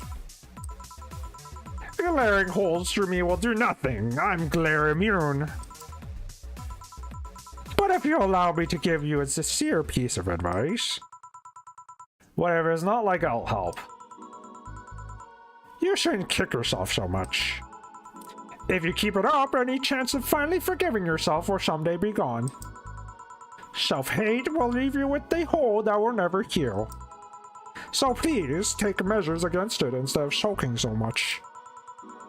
I'll be damned, that actually sounds half sensible. This guy actually, because he's a philosopher, he's like done a lot of internal and self-reflection. He actually has advice when it comes to like depression and self-hate. It's actually surprising. The one time his advice is actually useful. And here I was thinking you're just a pompous lunatic. Hey, pompous lunatics have stories too. Really? What story? I would rather not tell. Figures. You want anything else? Have you ever seen how they're... a bad touch. Bad touch, whatever. Jill used to laugh at every time someone said bad touch. I guess him ordering a bad touch could not have come at a better timing, because it probably helped lift Jill's mood a tiny little bit.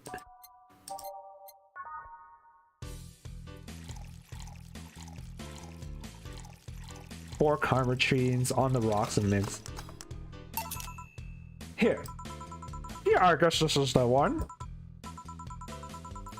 Maybe he's right. And I shouldn't be so hard on myself. I think there's worse than him in this case. Yeah, the worst would be like... I don't know, who could be the worst? Ingram? Ingram would just give it to her straight. Ingram's been through the same... Actually... Ingram's been through the exact same thing. Ingram lost his wife and his daughter in an accident, right? So... Ingram would probably be one of the closer people to understanding Jill in this case. Even though I deserve every second of it. If only I had apologized earlier, I might not be feeling this way right now. If only I can't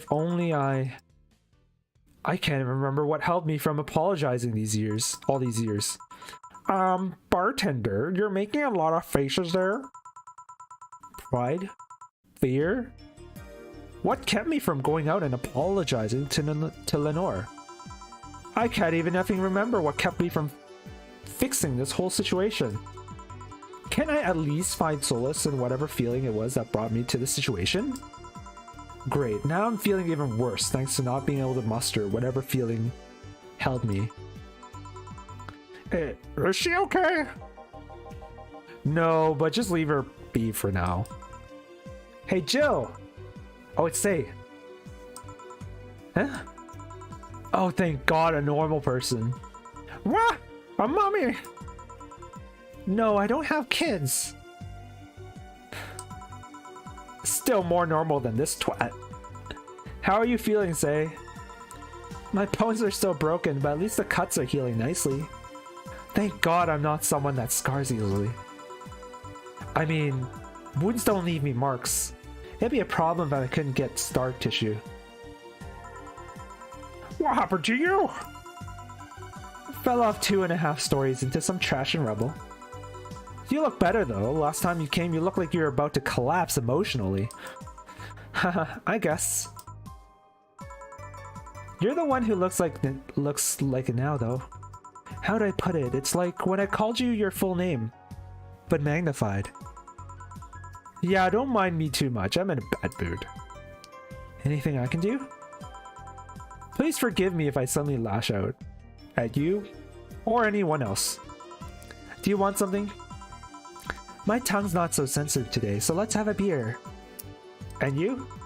Such a change in tone. I'm fine. I don't need anything. Let's make a beer. 1 aldehyde, 2 Bronsons, 1 powder, 2 flanner, 4 carbo. All mixed. Here. Yay! Let's see if there are any differences from the canned ones. And this one tastes less watered down. So, did something happen to you? I'm fine. Nothing's happened to me. People who are fine don't act like that. Oh, I get it. You're in those days. When it's that time of the month, I get a bit sulky. No, I'm not on my period. I think the worst would be streaming Chan or Donovan. Yo, imagine having your story streamed to like thousands and thousands of viewers. That would suck. I agree. Streaming Chan will probably be one of the worst ones. Donovan will want to make a story out of it. Oh my goodness.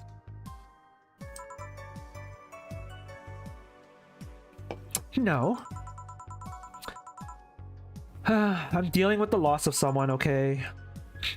Oh. Sorry. Don't worry. Maybe I shouldn't have come today after all. No,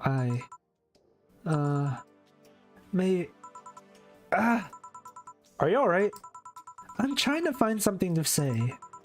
Ming and Joe would be tasteless. And I can't say everything will be alright without sounding cheap. I'm at a loss to do here, sorry. Huh? Wanna hear something weird? I was exactly like that when Stella came here on Monday talking about you. Oh. Well, ladies, I'm leaving. Virgilio. Yeah. You were just sitting with the Valkyrie. Really? Splendid! This'll make a good entry in my poems blog.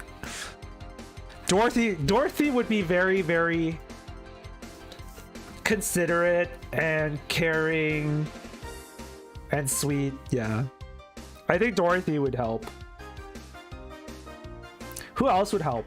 I think Alma would help. Because Alma's one of Jill's close friends, right? I think Alma would help. As any Virgilio, he didn't care about Jill's story, he just wanted to book it. He felt awkward. We made him feel awkward in this situation. Ingram reasons with Dorothy. Ah, because Dorothy knows Ingram's story, so Dorothy should already have experience dealing with people who have experienced loss. I see. I feel bad about the way I treated him today. If not for the fact that he was being cryptic with his orders for no good reason. Like Stella when she first came? Yes. No, I mean... You could have given him a free beer or something and apologized. Yeah, I keep just messing things up with people. But you know, he seemed familiar. Familiar? Yeah, I can't put my finger on it though. I feel like I've seen him somewhere. Oh well. It might just be that he looks like someone from an ad or something. So what brings you out here? I buy that for $1. I was like, when she said he seems familiar, I was like, maybe he's an actor for a TV show or something? What if I change channels? Does he show up?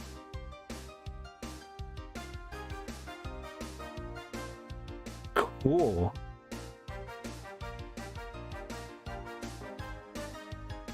I don't know, I don't see him. Oh well. I wanted to come with Stella, so I'm waiting for her. Why here? To be with you, of course. That reminds me.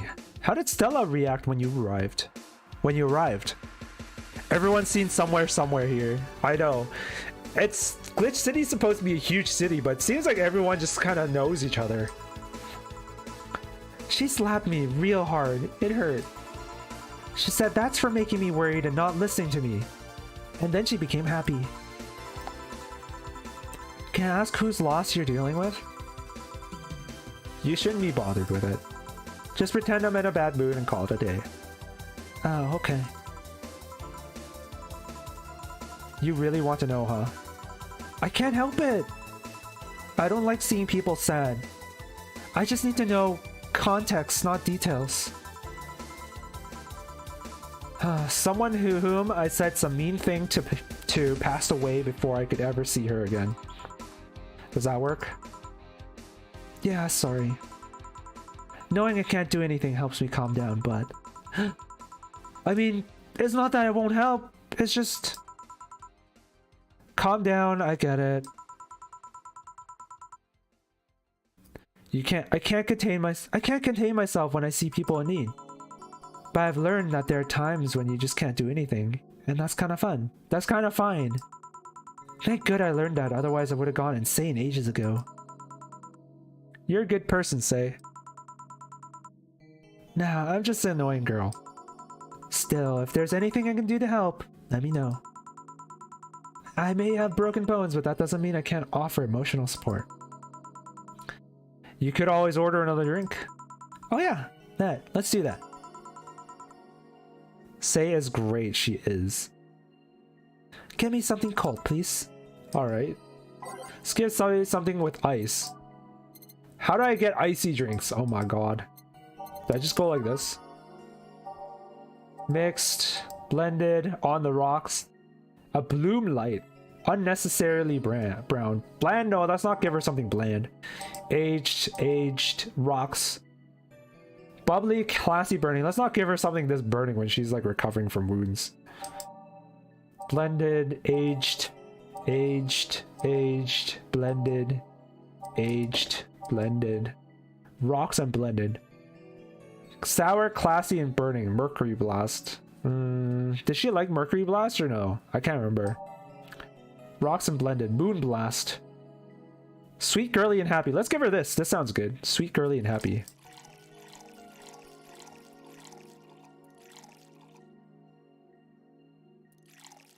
There we go. On the rocks and blended. So we gotta wait for this to shake. Just on the rocks. There we go. Moon blast. Here. It's pretty cold outside though. Yeah, but I don't like hot or warm drinks. They make me feel nauseous. You know what cheers me up? What? Singing. Hearing people sing helps too. Do you sing? I mean, you did take singing. Did you take singing lessons or something? Nope. People have told me my voice is pretty nasty actually. But they've also told me I'm good with harmonics. So you play the harmonica? I needed something to do some breathing exercises with, and a harmonica is a lot smaller than a tuba. And I guess if you practice enough, you become Oh, did she say harmonica, not harmonics? I'm pretty good with the harmonica. That's something I didn't expect. I hear that a lot. I don't know. I know I don't look like the musical type. I used to play the violin right until I was 16 or so. Really? Can you still play? The violin's at my mom's house, so I don't have it with me. But I guess I could. It's one of those things you don't forget easily. Why did you stop? I don't know. One day I just felt like stopping. No deep reason behind it. Just like me and cooking. That and almost burning my place up. When's Stella coming? Now that you mention it, she's a bit late. Let me call her. You do that. I'm gonna tell Mike break. Tell Gil if you need anything else.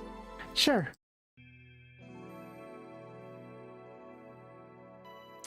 Alright, we'll save here. And we'll go back. Stella and Say make me a bit jealous. I'll just go with the same playlist. Back. Looks like you calmed down. I still feel like kicking myself. Make my own mistake. But I guess I cooled down a bit. Say helped a lot with that one though. I just can't stay mad when I see her. Speaking of which, where is she? I believe she went outside to look for that Stella girl or something. The way you are right now, it feels like I should be protecting you. Hey, the only thing hindering me is the broken arm. I've gone into burning buildings with the 2cm deep cut. Yeah, I remember that one. 1 millimeter more and you would have lost the motor function in your arm. Welcome. Hello, Jill. What's this about protecting who? Yeah, I'm sort of like Stella's unofficial bodyguard, but I'm not really fit for such duties right now. My father insists I go everywhere with protection, so most of the time I only ask Sei if she feels like going out. She's trained to deal with kinds of things that bodyguards deal with anyway. And she's more fun to hang around with too. So I'm assuming that gorilla outside is a bodyguard? That's Buster, pretty cool guy. He played football professionally until he lost his leg in a demolition derby. We've offered him an implant surgery for all his years of service, but he rejects it every time. Besties, yeah, they're pretty much besties. Well, he got used to the replacement he's using, so maybe it's for the best? It's a thick oak branch on a metal bowl tied to a stump. And yet, he can still run faster than me with it. True. Do you want something? I'm fine right now. A brandtini and a big one. I'm in a good mood. Big brantina for Stella. That means we'll double all the ingredients. 6 aldehyde. That means we have to go up to 12 aldehydes? Oh my god. 6 powdered deltas. 2 carmetrines, aged and mixed. Here. After all these years, I still don't get why the finest and most expensive things come in small packages. Ever tried to go to a restaurant only for them to serve you a really small portion of some fine food? Sometimes you just want to stuff yourself with really cheap food. Say, let's go for some hamburgers later. I'm not taking no for an answer. I know what you mean when you say some, you know. You might well call the place and tell them to prepare everything in advance. Can I ask you two something? Sure. I guess. How did you two meet? Stella showed up in the park where I used to play when I was a kid. We played a couple times. She started showing up more and more after, and that was it. Ahem. My father told me that when I was 5, I kept insisting on going to a real kids park. We drove for some time, and the park I liked was the one where Sei happened to be at. Have you ever seen a girl in a dress go to a muddy park? She learned her lesson and started showing up with more fitting clothes. But man, that's a scene I can't forget. She's blushing. She's embarrassed from the story. So you two have known each other for most of your lives? I've known her for longer than I've known my own father. Why the question? No reason. You two just look so comfortable with each other. Any other person could have sworn you were an item. An item? What kind of item? A couple, say. Oh, and I get it now. It's funny because we actually earned a mock prize of sorts for best couple at Stella's high school. 3 years in a row. So you two didn't go to the same high school? Nope. Oh. Don't you have any childhood friends, Jill? Childhood friends? Can't think of any. My grandpa, I guess? Your grandpa doesn't count as a childhood friend, I don't think. What kind of man was he? Gruff. He'd the kind of eat raw Bronson roots every morning. But around me, he was different. I have memories of him barking orders to my dad, only to turn around and play with me gently. It's interesting though. He was my mom's dad, but after my mom and dad separated, he stayed with my dad. But yeah, he's the one who comes to mind when I think about childhood friends. Ooh. Hey Jill, what's this Bloom Light? A spicy drink. Tastes nice the first time, but it gets samey after a while. It's also brown for some reason. Give me one of those, please. I'll have one too. On it. 2 Bloom Lights. Man, that's the thing I looked at and didn't want to serve them. 1, 2, 3, 4. 1, 1, 2, and 1, 2, 3. All aged on the rocks and mixed. I know we gotta make 2 of these. 1, 2, 3, 4. 1, 1, 2, 1, 2, 3. Aged in the rocks. There we go. Here. I don't know. Kind of like it. Yeah, but after the 3rd one, it starts tasting like sand. Spicy sand, but sand nonetheless. Who's dimming the light? Oh, I guess she had too much before I came. Well, then she must still be tired. From the whole bank thing? She told me about everything that happened in there. To be honest, I don't think I would have made it in her place. I guess I should be thankful for the nanomachine treatment she went through as a white knight. Treatment? Trauma suppressors.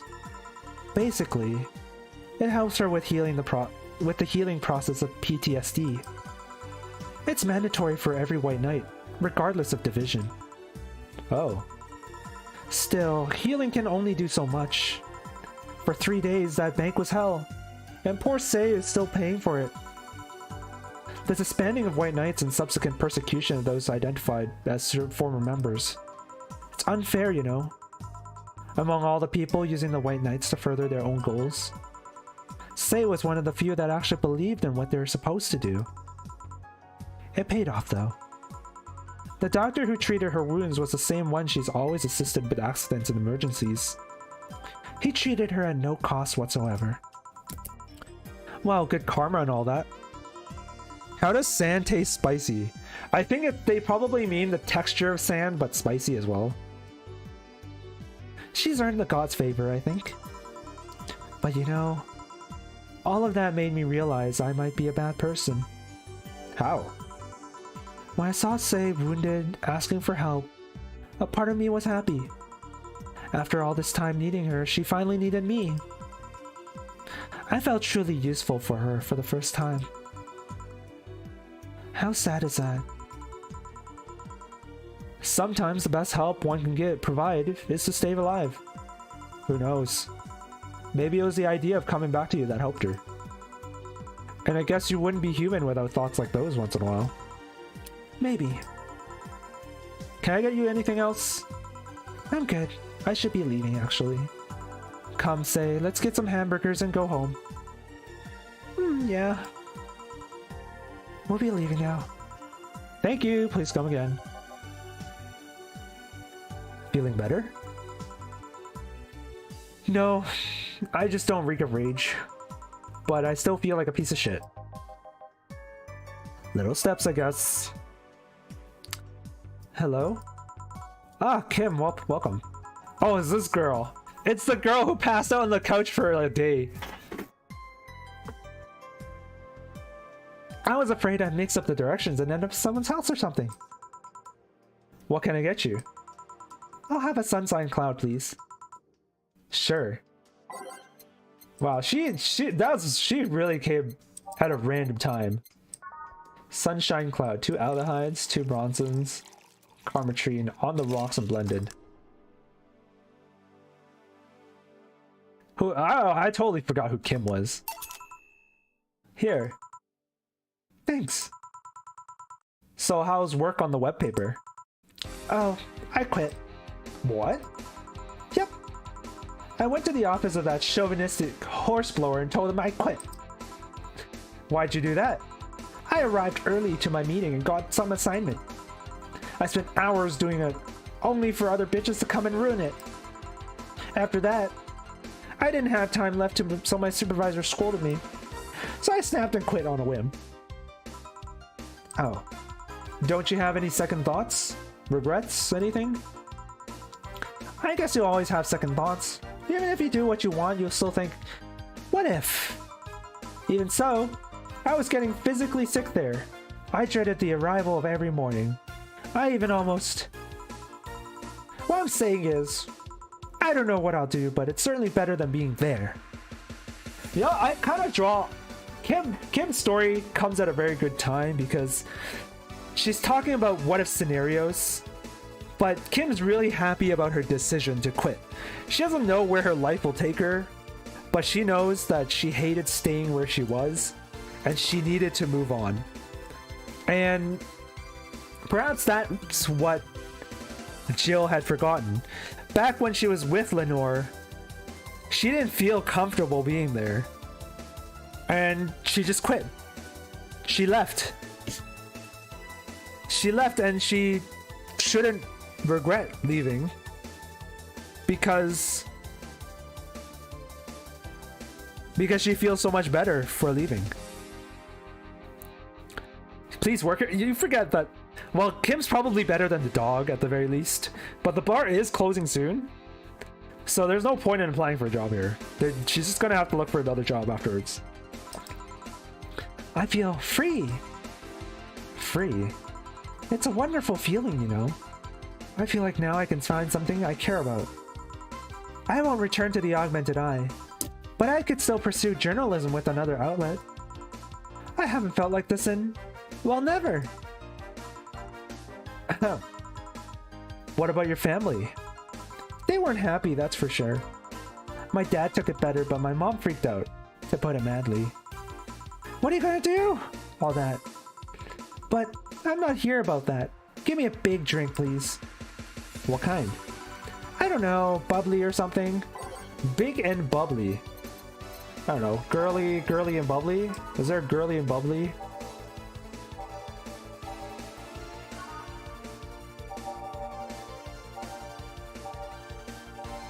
Looking for girly bubbly. Bubbly classic. Frothy water. Probably not frothy water. That's like a shitty drink. Bubbly classy strong. Fringe Weaver. Oh my god. I mean, she is exploring new things, so maybe? Sour girly soft. Bubbly classy burning. Ew. Bubbly classic vintage. This might be good. A beer. Oh. A big beer. Classy vintage. So we have three. A beer, a cobalt velvet, or a fringe weaver. She wants a big drink. Big drink just means you double the ingredients.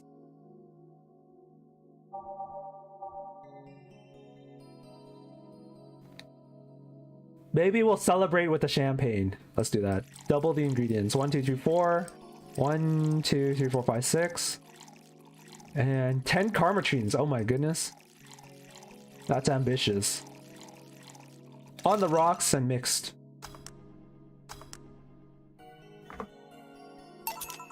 Here. If detergent commercials are to be believed, this will clean out my inside. It'll also kill things inside you. Gotta ask though, how did you end up working there? No deep reason. That's what I did when I got out of high school. Taking a year off was out of the question, so I went for the first thing I thought about. But I couldn't get into the robotics course, so I settled for journalism. To be honest, I got tired of the job midway through it, but I couldn't bring myself to leave. Too much pressure from my family. A really common tale, I guess. Did you have troubles like those? Same story as you, I just went through the motions. From high school to college, I never stopped to think about what I was doing. And then at some point, I just felt like my life slipped through my fingers. Suddenly, all I wanted was freedom. A little pause, to stop and take a breather. And my life went to hell for that effing breather.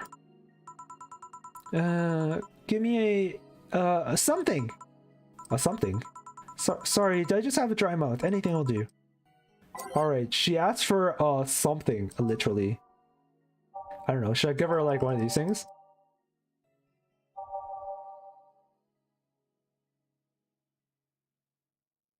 What should I get her? I like how they pick characters that fit with the mood for this day. Yeah. I mean, they purposely designed the characters for this, right? So, I don't know, we'll just give her like a girly drink or something, a sugar rush.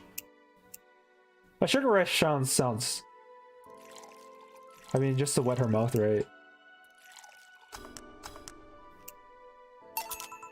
Here. Thanks. I feel like I asked something I shouldn't have. Don't fret about it. I'm just in a rough spot right now. What are you gonna do now? Honestly, I don't know. Kim is basically Jill like 3 years ago when Jill first left home. And Kim could like, I mean, Jill could be Kim's future, you know? Like an older mentor. I feel like they could probably have some kind of relationship like that. There's potential. I do feel liberated, however.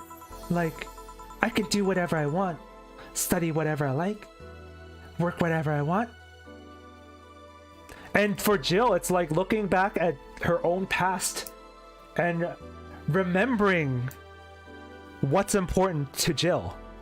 To Jill, her freedom is important. She was willing to sacrifice her friend and her friends and her family to obtain that freedom, right? Although things with her friend didn't work out, her life is ultimately in a better spot for herself, right? For Jill's own personal well-being, Jill's life is a better spot than if Jill had stayed with her family. I know it's not that way, and it won't be easy, but I feel a lot more confident than when I was out of high school. I honestly don't get why they put young people who barely know how society works through that one. Well, I wish you the best of luck. Your mental health should be your priority and all that. Thanks, I really needed the encouragement. Come back if you need more encouragement. I wouldn't dare leave someone alone when it comes to this sort of thing. Thanks, bye Jill. So Jill does feel like she sees herself inside Kim, and Jill wants to help Kim succeed in whatever Kim wants to do. So Jill is offering Kim help in case Kim needs it. Please come again.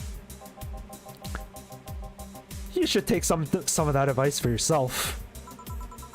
I know.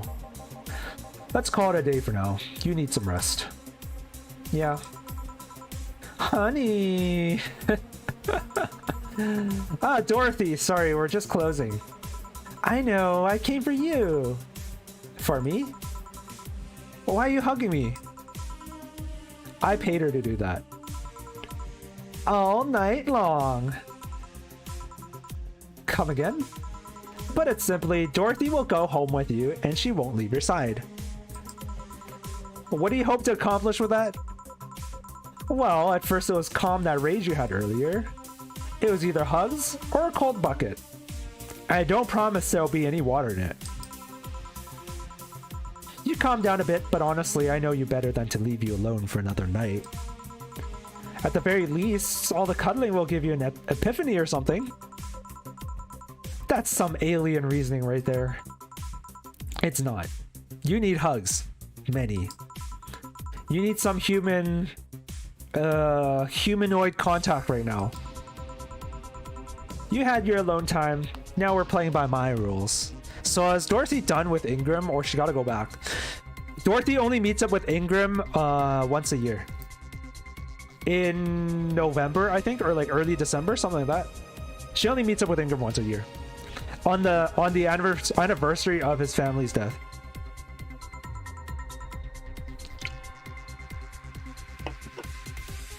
Please take care of me.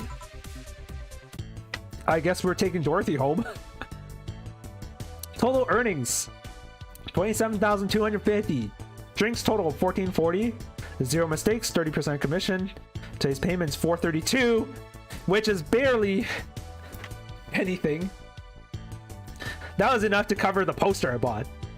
$250 in tips, flawless service, and Dana gave us a little extra something for me and Dorothy. We earned 1,682 today, putting our total at 7,730.50 cents. We are $300 away from reaching our 8,000 total to pay our electricity bill. Oh yeah, Dorothy gets to meet the cat. Yeah, good thing Dorothy's not afraid of cats. She's only afraid of dogs and chinchillas. Blah blah blah. 8,000. Jill wants to get in the holiday mood. Buying a mega Christmas tree will prevent her from getting too distracted. I guess we'll go buy a mega Christmas tree. I hope we'll still have like enough money. 1,350. Holy cow. I really hope we make $1,400 tomorrow. Because we're not going to have enough money. It should be okay. We made 1,600 today. So maybe tomorrow we'll like try to sell some more expensive drinks. That is a tiny ass mega Christmas tree. So where's the Lilim? So where's Dorothy? What do we do? Is she already gone? Who was that Lilim? A very good friend. So I guess Dorothy... I guess this is already the next morning and Dorothy went home. Alright, let's browse Reddit. Monster Girlfriend Shuddy again. I can't stop playing this game. Gorgeous graphics, innovative and addictive battle system, fun dating minigames, cute girls, that effing music. Is this the GOAT?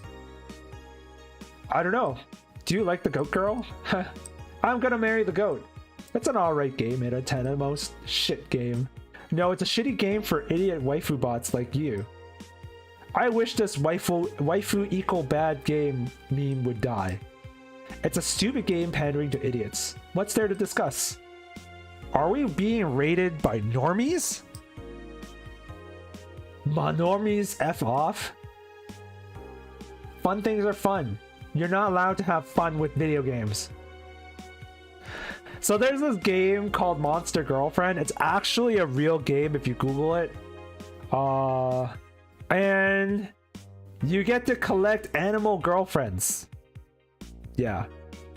Waifus. Anime. Animal. Waifus. Yeah. It's not a new game at this point. It's quite old. But yeah, it was pretty big when it first came out. I am assuming it's by the same developers. Because otherwise I don't see why they would reference it so much. Lilim receiving mysterious messages. Halloween was back in October, but this terrifying tale didn't become popular until now. You don't know of it. You don't want to get too deep into it. It's kind of a weird game. Reports say that Lilim across the city have been receiving strange transmissions with messages that are confusing at best and threatening at worst. The contents are not clear, as most of the Lilim can't remember exactly what they had heard. But the most mysterious thing of all is perhaps the fact that the Lilim could not record any of these messages while they're being broadcasted. It was almost as if something had blocked the Lilim from doing so.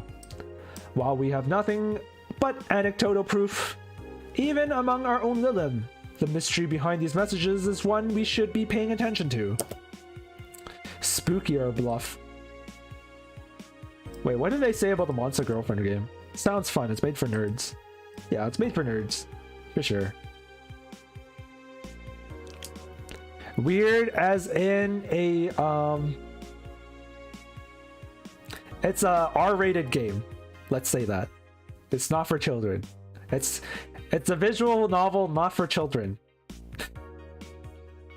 That's all I'll say.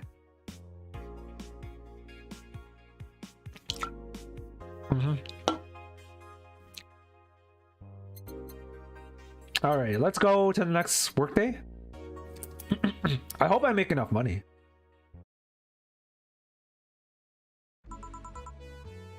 Good evening. Fair enough, the mom probably is looking up anyways, because curiosity. Alright, you do you. Ah, hey. How are you feeling? Lilim are so soft and warm? Come again? You heard me. So on a scale from just a steaming pile of shit to just sad, where are you? A sad pile of shit. I still hate myself. I'm still sad as hell, but how to put it? The noise stopped. I don't know if I explained myself. Sorta, kinda. So, how are things last night? Cozy, I must admit. I can't believe you paid Dorothy for that. Well, if you want to call that payment, I guess. I called Dorothy to tell her what happened to you, and she was really concerned. She stuttered for a second, saying that she had the whole night to go, and she just couldn't leave for free. I asked her how much, and she said, enough to pay for this soda I'm having. It's fine. How'd you get her number? I have contacts. Right. Anyways, Jill, if you need a second break, a drink, or a hug, just let me know, you hear? Thanks. I'd make you the same offer, but I'm guessing hugs from me are the last thing you want. If you need a bartender, let me know though. Nice to know. Anyways, we have work to do. She doesn't say her mixing drinks and saving lives anymore. I guess she's not in the mood for that. I think it's time to go with some nicer music. We'll keep the everything will be okay though. We'll start with the classic Welcome to Valhalla. Let's go with that. Some more hopeful sounding titles. Where'd I go from here? Everything will be okay. Will you remember me? Star piercing the dark. Answer lies within. Dawn approaches. New hopes.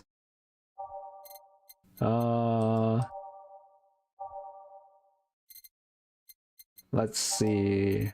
What's another one? What's another hopeful name? Reminiscence. There we go. Yeah. I hope these songs are a bit happier. The titles sound a little bit happier, so let's just go based on that. Time to mix drinks and change the— ah, there she goes. That's what she says. Huh, it's nice to hear that again. Did you say something? Did I? You have everything will be okay twice, do I? That's fine. That'll be fine. Welcome to oh, it's you guys. Hey, be more respectful. I brought my boss here. Aren't you a part-timer here or something? My other boss. You're talking to the great Nacho Tumbleweed Jr. More dogs, I know, right? This one's got like an eye patch too. Boss, I'm taking my break. I know what I said earlier, but you haven't even started yet. Shit. So, what brings you here today? I wanted to see the place my best soldier is working at. Soldier? Wait, aren't you the dog I served last Monday? Oh, it's you, Dana. Soldier, why didn't you tell me you're working for Dana? Does he tumble like a tumbleweed? Maybe. He's a soldier after all. No, that's not. No, that's not Dana. That's just Jay. So I'm guessing you're part of this whole Sierra thing. Part of it? No, I founded it. Humans have the best intentions, but they just don't get us. So I decided to create a place where dogs can meet dogs. Here we can take any dog without a place in this world. We created our own heaven on earth. And do you take corgis only? Do I look like one of those safe bitches? Of course not. I'd include other animals, but sadly, I can only take care of those who are the same species as I. Sad thing is, I take them more seriously. But it's a talking corgi with an eye patch. Will you get anything? I'm fine. What have you, boss? Manly stuff. Are you sure? Did I stutter? Alright. A manly drink for the dog. Maybe I should just get him something bitter?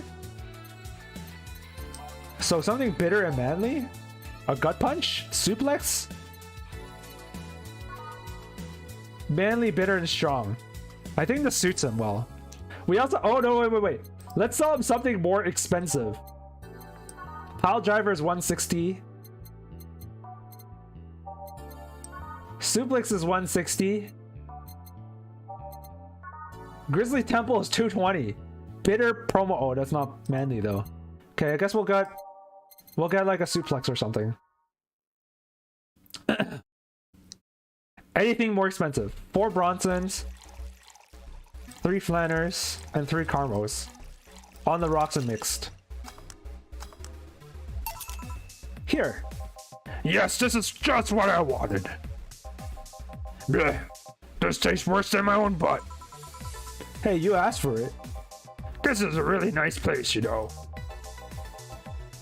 You picked a good place to work at, soldier. Thanks.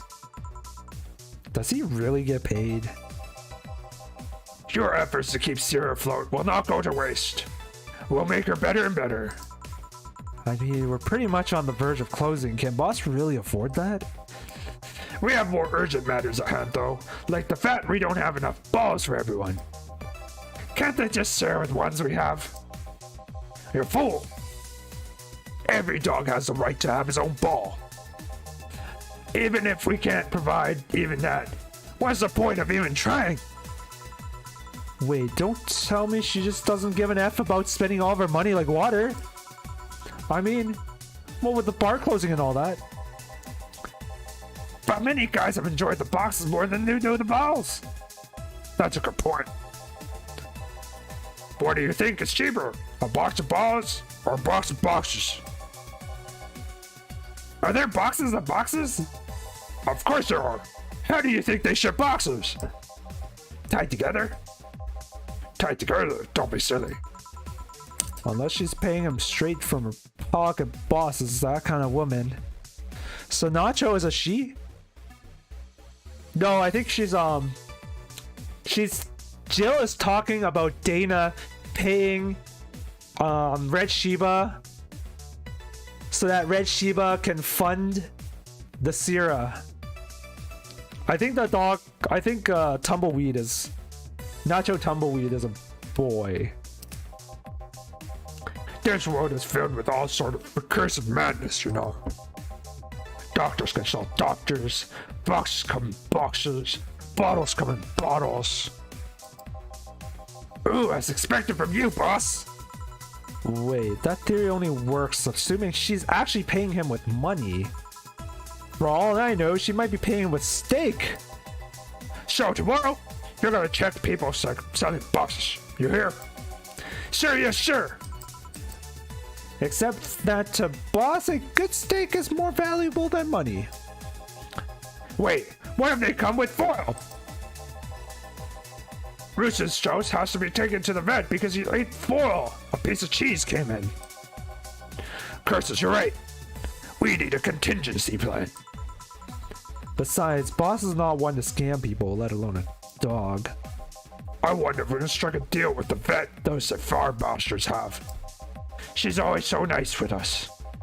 I know, her smile is so cute too. So it's better that we vet for her, vet? Yes, put that one on the list. Oh, Nacho. Oh yeah, I forgot she knew the dog. Are you staying for a while? I was just passing by. I've got some errands to run. Great, Jill can go with you. Gil can go with you. I can? You will. I'll still get paid for it today, right?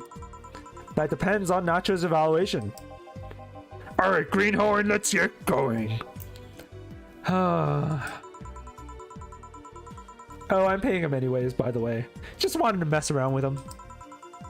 No, that's not the problem here. Why make him do that? Gil looked like he needed to take a good break. He's just the kind to not accept us, that kind of thing. But with Nacho, he'd have something to do and he'd be away from the bar for a bit. When you put it that way. Anyway, I'm going back to my office. Your boss sure is nice. Glad I'm working with her too. Yeah. So, you having anything? Actually, I'm just going to sit over there and be on standby. Awaiting orders. Okay. Shit, I missed the chance to ask how or if he even gets paid with money. Oh, who is this Betty person? Is this someone new? Man, I sure need to get wasted. I fail to see how getting wasted will make you feel bad. Shiba! For F's sake, you piece of scrap. We just got in a building full of dogs. But this one has an Hawaiian shirt and sunglasses. It's them. Wait, did they come here before? Hey there, robot. And he talks! Welcome to Valhalla. Oh, hey, oh, it's the brother and sister. Okay. Get me a beer, will you? Gotcha. Does Deal want anything? Okay, roll. Sir, yes, sir. So cute. He's fine. Just a beer then. Friday after work isn't just a beer though. It's the beer. Can't argue with that. A beer for Betty. Make it big for the heck of it. Okay, we'll get her a double beer. 2 aldehydes, 4 Bronsons, 2 powder, 2 flanner, or 4 flanner, and 8 Carmos. And we'll mix it. Deal doesn't need a drink, he needs red Shiba, yeah. Here, let's make it special. Yeah! Cheers! Hey Jill, do you like beer? The amount of beer cans in my apartment is becoming a problem, actually. I had this friend back in high school who made some pretty nice crafts with them. I'm still in contact with them if you're interested. No thanks, last thing I need is more craft taking space. So, how are the things up at Dogtown? Well, the Laura girl is stirring things up, for better or for worse. For worse? She's, like a rabbit. An overtly politically correct rabbit. A rabbit? Never had a pet rabbit? They're a nervous mess that gets startled over the littlest of things. And this girl is on the constant lookout, scared of saying something that might irk someone. It doesn't have to be the person she's speaking with, even. It's no problem in the company, but the other day we went out together and holy shit! Poor girl can't speak properly. She pauses every sentence to make sure she doesn't say something offensive. She's a nice girl and it's sweet that she tries so hard not to offend anyone. But seriously, she tries too hard. You don't help either. Huh? You randomly yell, "What did you say?" whenever she's within earshot distance. Yeah, well, it's just that she looks so cute when she's startled. Like a rabbit. Oh my goodness. So she takes advantage of the girl who gets startled a lot and her insecurities to make her get startled and building on her fear. I think that's a pretty mean thing to do. It raises up the question of whether she's really like that, or if you're just making her wary of anything she says. Well, why don't we test that? How? You go out with her. Why? To test if it's really me who makes her like that. Deal over Betty? Yeah. It's not like you can say no, you know. I mean, it's my honor that's on the line here. I want to prove you're the only talking shit about me.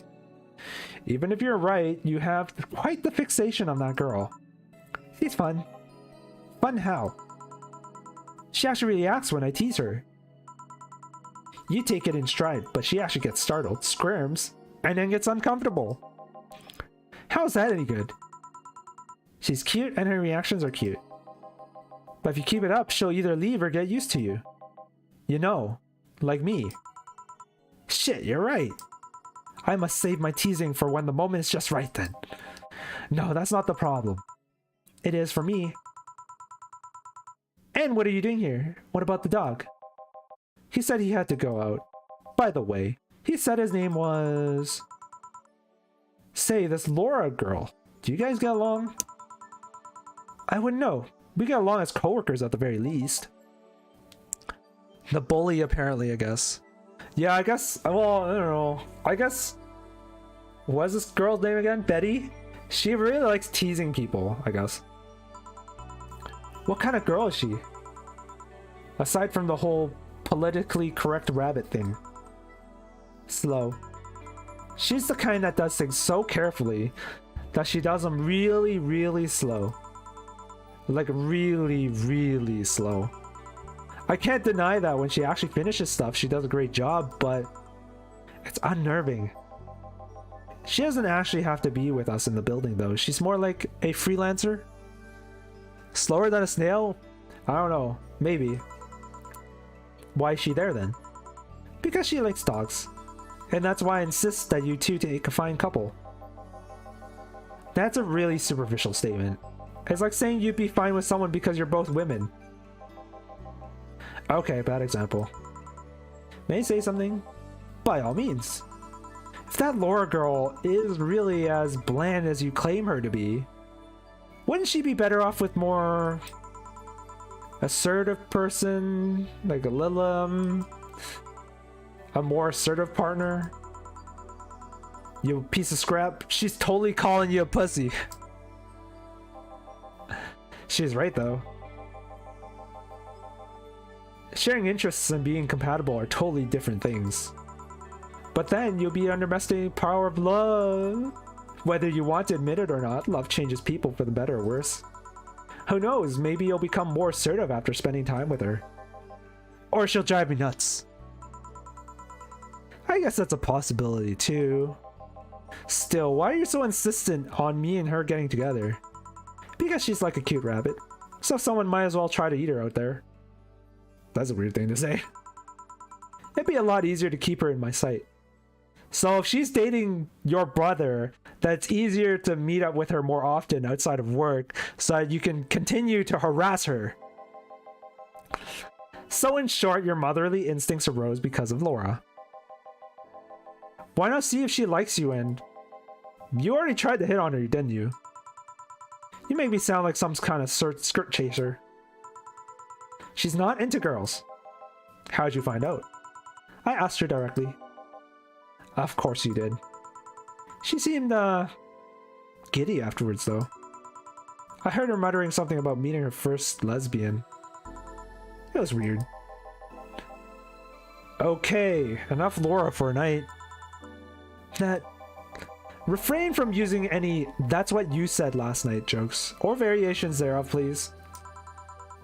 Party pooper. Let's get a drink then. Sounds good. I'll have a bloom light, please. Give me a fringe weaver. Alright, bloom light and fringe weaver. 4 aldehydes. Delta, Flanner, Carmo. On the rocks and mixed. Oh, I forgot to mix it. Hold on. Age 1, 2, 3, 4. Powder Delta, 2 Flanner, 3 Carmo. Aged and rocks and mixed. Wait, what? Oh, I missed 1 Flanner. Oh my goodness. For the third time. 3 aldehydes, 1 powder, 2 Flanner, 3 Carmo. Iced and aged. There we go. Bloom light and fringe weaver. 1 aldehyde, 9 Carmo. Aged and mixed. There we go. And serve. Here you go. I wonder why it's called a bloom light. Seems like it was developed at some video games event. The creator said something about making the attendees feel like their customers do. Said attendees were, of course, part of some big games company. Seems that the company always used too much bloom lighting, so the bartender there literally made them drink all the bloom. So it's not actually called that because it glows in the dark? Not this one, no. Come to think of it, did you ever change because of a relationship, Jill? In more ways than one, I guess. Would you say that for the better or for the worse? I guess for the better. I'm too thick-headed to develop any bad habits. New bad habits. Although thanks to my first boyfriend though, I did pick up a very annoying habit of correcting people's grammar on the fly. Pretty annoying when I think back to it. So you were one of those kind of people. As for me, sometimes I think I became more... what's the word? Cynical, jaded, bitter, tired of the crap this world and everyone in it throws on a daily basis. Hey, I'm just quoting you. But yeah, I think I became all that because of this one girlfriend I had in college. She got me into the whole activism thing in the first place. How's that bad? We'd all go and protest. We'd start all kinds of movements to see things changed. But I really got into the whole thing. But whenever I wanted to get more serious, I'd find myself coming up against a wall. That wall is an analogy for the fact that not everyone is willing to go that far. I found out pretty fast that most of them were in the whole thing because of some shitty fad. And not because they actually believed in whatever movement they were championing. So I moved from group to group only to find people who were in it because of fad. And when they were not in it because of the passing fad, they were in it because of the dangerous extremist kind. My tolerance for people's shit was greatly diminished after all that.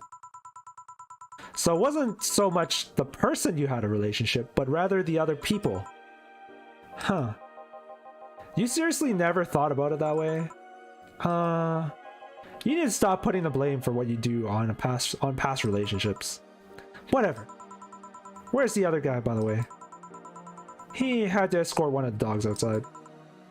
Figures. Oh yeah, the one who was here and asked if you're the nice vet lady that works at the Safar toy company. I suppose he's interested in talking to you or something. Why didn't he do it then? I don't know. You've been doing a few jobs on the side, haven't you?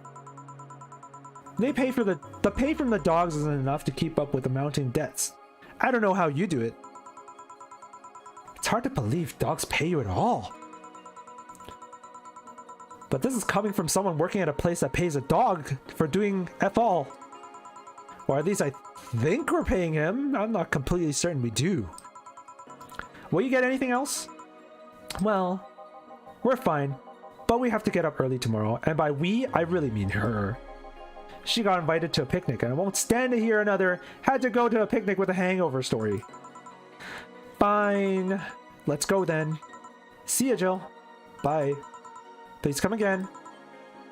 Man, you're such a party pooper. You'll be the party pooper tomorrow if you keep drinking. Hi, Loon. Boss, I'll take my break. Call me if someone comes. Alright. Interesting. Interesting. Let's save. Give my voice a bit of a break. Do a bit of a stretch. How you doing, Loon?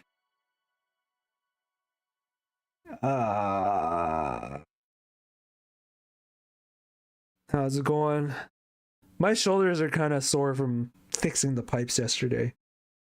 I was like underneath the cabinet for hours and like trying to twist open a pipe, and it was really difficult and it was an awkward position for a long time, and my knees and feet were hurting and my shoulders were like in really awkward angles. Yeah, that's about what happened. How many hours? I don't know, like 3 hours, I think. Should I get some rest? Maybe. I'm thinking of maybe I'll end at like 11:30 inside today. In like 30 to 40 minutes inside. Just to give my voice a break as well. I do have a day off tomorrow though, so I don't have to go into work. But tomorrow I plan to repaint my stairs tomorrow, because some of the paint is chipping off the stairs.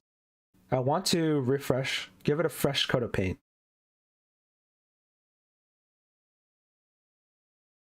Yeah, I can imagine your voice hurts. Yeah, some of the voices I probably shouldn't be doing too much of. Like the Shiba voices, kind of painful. The "Hey boss" kind of thing. Better not mess up the paint. I mean, if you mess up the paint, you just repaint again over it. As long as the paint isn't dried yet, you just keep going over it with a paintbrush until like it looks good.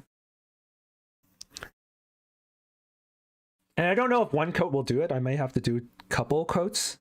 Like I'll do a coat tomorrow, but then next week I'll probably do another one. Good, you're not doing Donovan or Ingram's. I don't remember what Ingram's voice sounds like. I don't remember what I do for it. No, let's get some music here.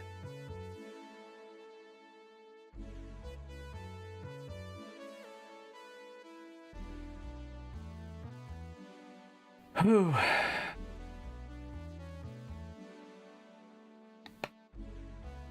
Okay, let's continue. No dogs in sight. Let's just keep the same songs. The same hopeful sounding songs. Because Jill's coming out of a rut right now. She just found out her girlfriend died. And she's coming to terms how she never got to tell her girlfriend or apologize to her girlfriend before her girlfriend died. So now you need sleep after this. I probably do. I don't know. I'll probably rest early.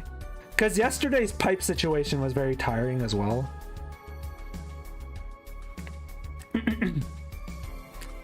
Okay, then back to work. Welcome to Val. Oh, hey there, Alma. Hey, we finally see Alma again.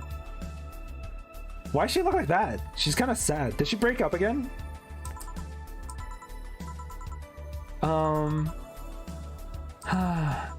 She seems down. Maybe there's something I can give her to cheer her up. She might like classy drinks stuff, but what she really likes, what's her favorite drink again? A Brandtini, I think that's her favorite drink. 3, 4, 5, 6 3 powdered deltas and 1 caramel tree aged and mixed. I think her favorite drink was a Brandtini. Hey! And this? It's on me. Drink. So you at least change your expression. Why not just say you're worried about me?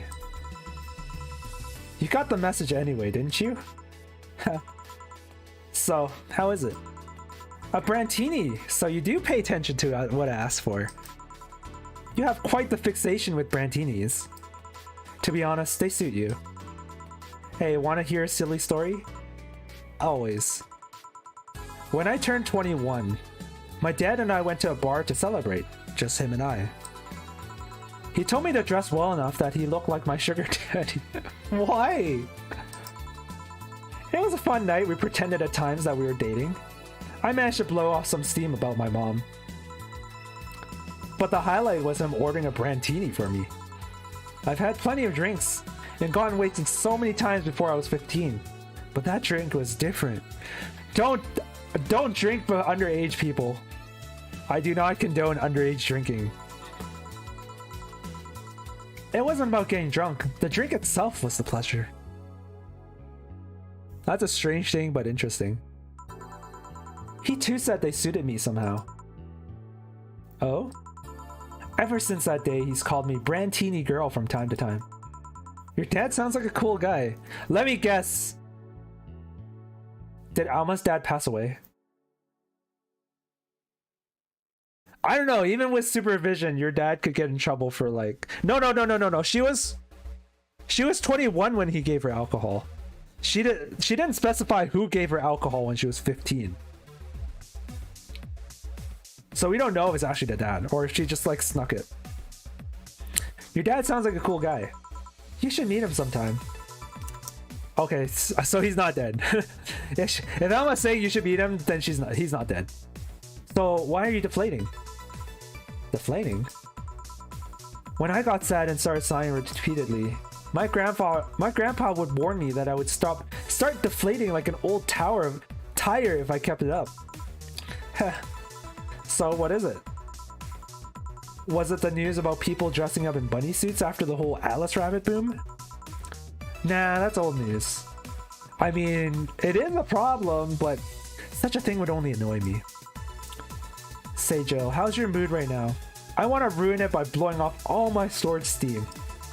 Silly Alma, I've been feeling like utter shit the last couple days. You can't make me feel worse. So go ahead. Unwind all your worries on me. Don't say I didn't warn you. Okay, so remember my sister Diana? The one who separated from her husband and forgot her kids while effing her way around or something? Perfect summary. I'll use it next time. I didn't tell you the whole story then, more specifically, that she threw her husband out after months of abuse. Apparently her sister is a person who got married, had a bunch of children, and then ditched them. Oh. However, that woman is incapable of getting a job and maintaining herself. And I mean that. She never even thinks about selling some stuff or trying to earn her bread. She just expects a guy to do all that for her. I have no idea why she turned out like that. Both my mom and dad were hard workers. They even started a small shop to have something to do after retirement. Huh. So, what does this fully capable woman do after a couple weeks? Why, bring her abusive husband back, of course. What? Yeah, and the guy spent a couple of days with her again before leaving. So she needs a sugar daddy. She's the one who needs a sugar daddy, yeah. He had a nice couple steamy nights and then left. Well. Huh. You reacted like my little brother and sister after hearing that. But the story doesn't end there, oh no. So she's broke and can't even get enough for a bus. Even though she'd probably be glad to sell her ass just to get money. And it's up to me to come pick her up. For the last couple days, she left her kids with my parent. And being such sweet angels, they've made a mess out of the whole place. Bernardo and Eva are actually staying with me a couple of days to give them some space. Doesn't help that I never got along with Diana. So we're in the car and she asks how her kids are. And of course, after all the built-up tension, I just exploded. First, I started ranting about how her kids are growing up seeing some messed up stuff. I start scolding her about not taking responsibility, about her not taking proper care of her children. I tell her that she's in no place to have all these escapades. And after all that, she just says, "What the hell do you know? You don't have any kids." Yeah, you slutty skank. I don't have kids, but I'm not broke just because I refuse to take a job. I don't have kids, but I'm not leaving them in the first barely familiar house I find. I don't have kids, but I'm not letting the guy who hit me on a regular basis back into my bed. I don't have kids, but pretty much raised Eva and Bernardo, and they've turned out pretty damn well. I don't have any kids, but I'm not a cheap whore. What the heck is this screen here? She's like yelling out loud and like letting out all her emotions. Ah! Damn. I don't know what to say. Cute scene and funny, yeah. There's nothing to say. I love my family. I put them above all else. But Diana is seriously pushing the boundaries of what I can allow. Any way that I could help? You just did? Huh? I know who I'm dealing with. I'm not one to let stuff like that get to me. I'm still angry as hell though. And I couldn't just discuss this with any of my family members. I can't tell my mom, your daughter's a slut. I just need to get all this off my chest, you know? Alma's the example that Jill needs, what Jill needs right now. What Jill needs to do is to vent all her emotions out to somebody that she trusts. Get it out of her system so that she can move on with her life. That's exactly what Alma here is teaching her to do. Well, from what I see, there's still a lot more to get off your chest. It's swollen AF. Another jab at her huge chest. Nah, all you see here is filled with love and dreams. Is everyone in your family as busty as you? The worst offender is my dad, actually. Her dad has the biggest boobs in the whole family. Kidding. Oh my goodness. Actually got me there. I guess the only one that didn't get the big boobs gene was Eva. She insists on getting surgery or genetic treatment, but I tell her she's fine the way she is. These can actually be more of a hassle than a blessing. And poor Bernardo. His breasts actually growing when he was 8. Oh my goodness. I just hope I don't take too much from my mother's side of my family. My father's sisters all still look quite young, but when menopause hit, my mom lost her looks rather quickly. Any good genes you got from your family, Jill? Good enough skin and hair, I guess. There's a thing about shrimp allergy, but so far I haven't had any problems with that. Oh, I see. Hey, you know what worries me the most about the whole Diana situation? How your nephews are turning out? If she leaves them with my mom, they'll turn out better than her. Somehow. Actually, what worries me is that, what if I end up like that too? How so? If I find a good man and I settle down, what if he turns out to be shitty? What if I have a sudden burst where I want to live my life and end up like that? So, even Alma considers the situation where she gets married and then suddenly she wants freedom. What if I have kids and end up neglecting them because of all that? If you ask me, the fact that you're even worried about it is indication enough that you'll be fine. You think? I'm pretty sure. You said before that she pretty much married the guy after a couple months, right? Yeah. No offense, but those are the kind of people that wouldn't even think about all that. Besides, if any guy ends up marrying you, it's because he passed your irrational standards. Hey. Am I lying? No, but there are things best kept unspoken truths. I wonder if I'll ever find a good guy. You will, and you'll know when the time comes. I sure hope so. For now, the time has come to get another drink. What can I get you? Give me something with ice, but alcoholic, please. Alright. Something cold and with alcohol. Okay, we'll just search through everything. She's not wrong about some things are best left unsaid. I guess so. Some things are open secrets. On the rocks and mixed. Oh, well, let's sell her something expensive. $2.50, bad touch. Actually, she liked the bad touch too, didn't she? Because she makes us laugh with it. So let's just go ahead and get her a bad touch. 2 powder delta, 2 flanners, 4 carmo. On the ice. And mixed. Here you go. Thanks, I need to cool down a bit. That's why I'm here. So, you said you felt shitty the last couple of days. Why? Don't think too much about it. Oh, come on, you heard my problems. I want to help you too. Don't worry about it too much. Right, I almost forgot to tell you something. What is it? My boss is throwing a mega Christmas party this Sunday. Do you want to come? Sure, something tells me this mega Christmas is gonna be a mess at my parents' home, so I'd rather avoid it. Are you guys getting chicken? I can get one. To be honest, I wouldn't know. You can bring it if you want. It won't go to waste. Gotcha. Say, Joe, what's your favorite part of a chicken? Favorite part? I guess I like the legs the most. Really? I like the breast better. Breast is a bit too simple, don't you think? Legs have better texture. Yeah, it's December in the game. It's December 22nd today, or 23rd. 23rd today. So, tomorrow's Christmas Eve, and the day after is Christmas. Maybe, but simple is usually better. Breast is easier to enjoy than legs, and a lot less messy. You city girls. Boss? You're there talking about breasts and legs when everyone knows the best parts are the wings! Boss, what's that? Spicy chicken wings. Where'd you get spicy chicken wings? From a spicy chicken. You know, spicy chicken. The shop two blocks down from here? Sorry, let me rephrase that. Why are you carrying a bucket of spicy chicken wings? Why aren't you carrying a bucket of spicy chicken wings? Well, because... thought as much. Yo, Armitage. Alma.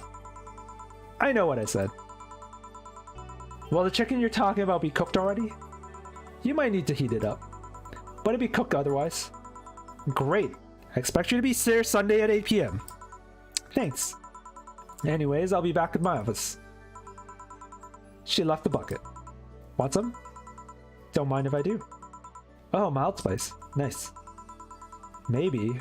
Weird. Maybe she got a mixed up order and that's why she left them here. She usually orders stronger stuff? I found buckets that make my throat itch just from being near them. I prefer wings or anything boneless for chicken. I like Korean fried chicken. Otherwise, I like the thighs and the legs, the drumsticks.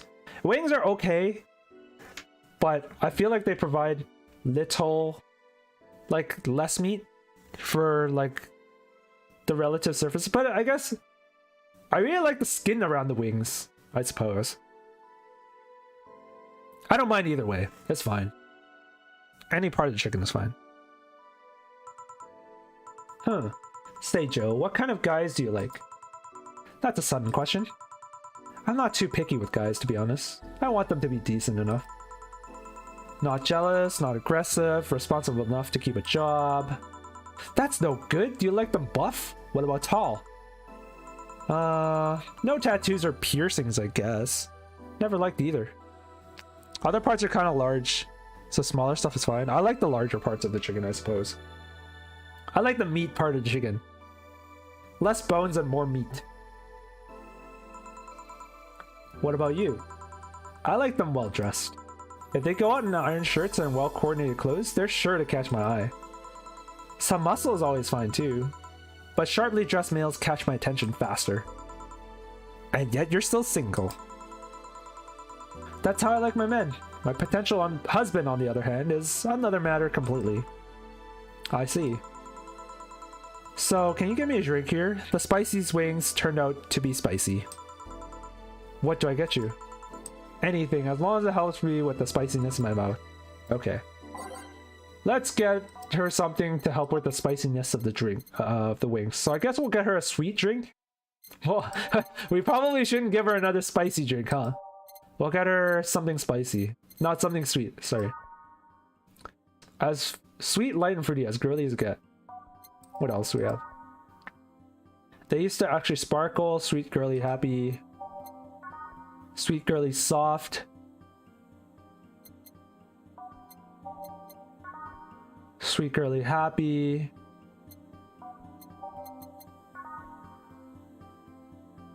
She already had one of these, so... Piano woman.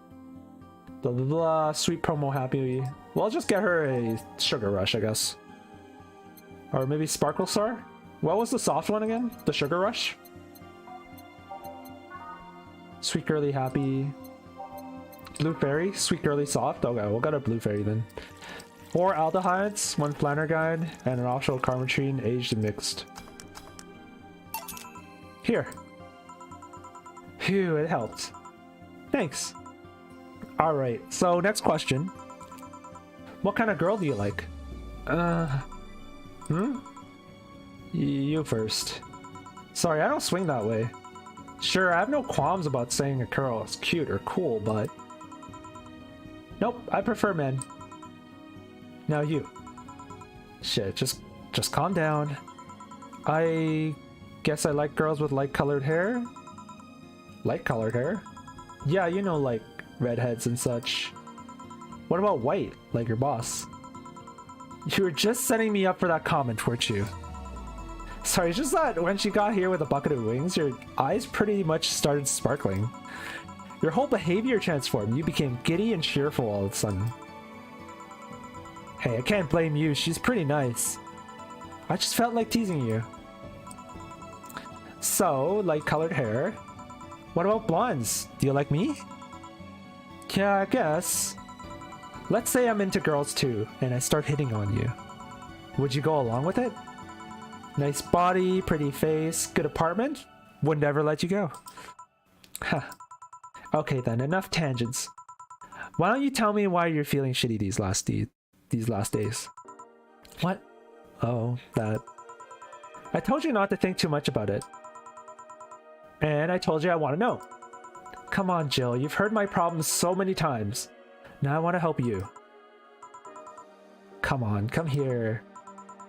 Told you to sit here, come on. Huh? What? What are you? Oh, we finally get to see Jill in the customer seat. I didn't think we'd ever see Jill on this screen. We'd always see her like on the other side. This is cute. What are you? Alright then, now I'm the bartender and you're the client. Hardly. Bartending station only works with me. I see. Okay then, I move this here. Oh, whoa. What the heck happened there? Oh my goodness, Alma. Now it works for you, for me, and that dog in a Hawaiian shirt. What the heck did she do? Oh my god. Oh, she hacked the bar. Alma hacked the bar. Oh my goodness, I know what happened now. Because she's a hacker girl. Why with him too? He's a dog in an effing Hawaiian shirt. Right, and how did you manage to... Oh, hacker, right. Now we've changed roles. You've been feeling shitty, you mind telling me why? It's a long story, I don't even know where to start. Start from the beginning. Okay then. It's something that goes back to my college years. Well, that's taken way back. Back in compulsory education, I never made too much of an effort, but I managed to get high grade. Even in PE, I managed to do well enough just to get perfect grades. And then, of course, when I got to college, shit started getting hard. I had this perfectionist streak and wouldn't let me fail anything.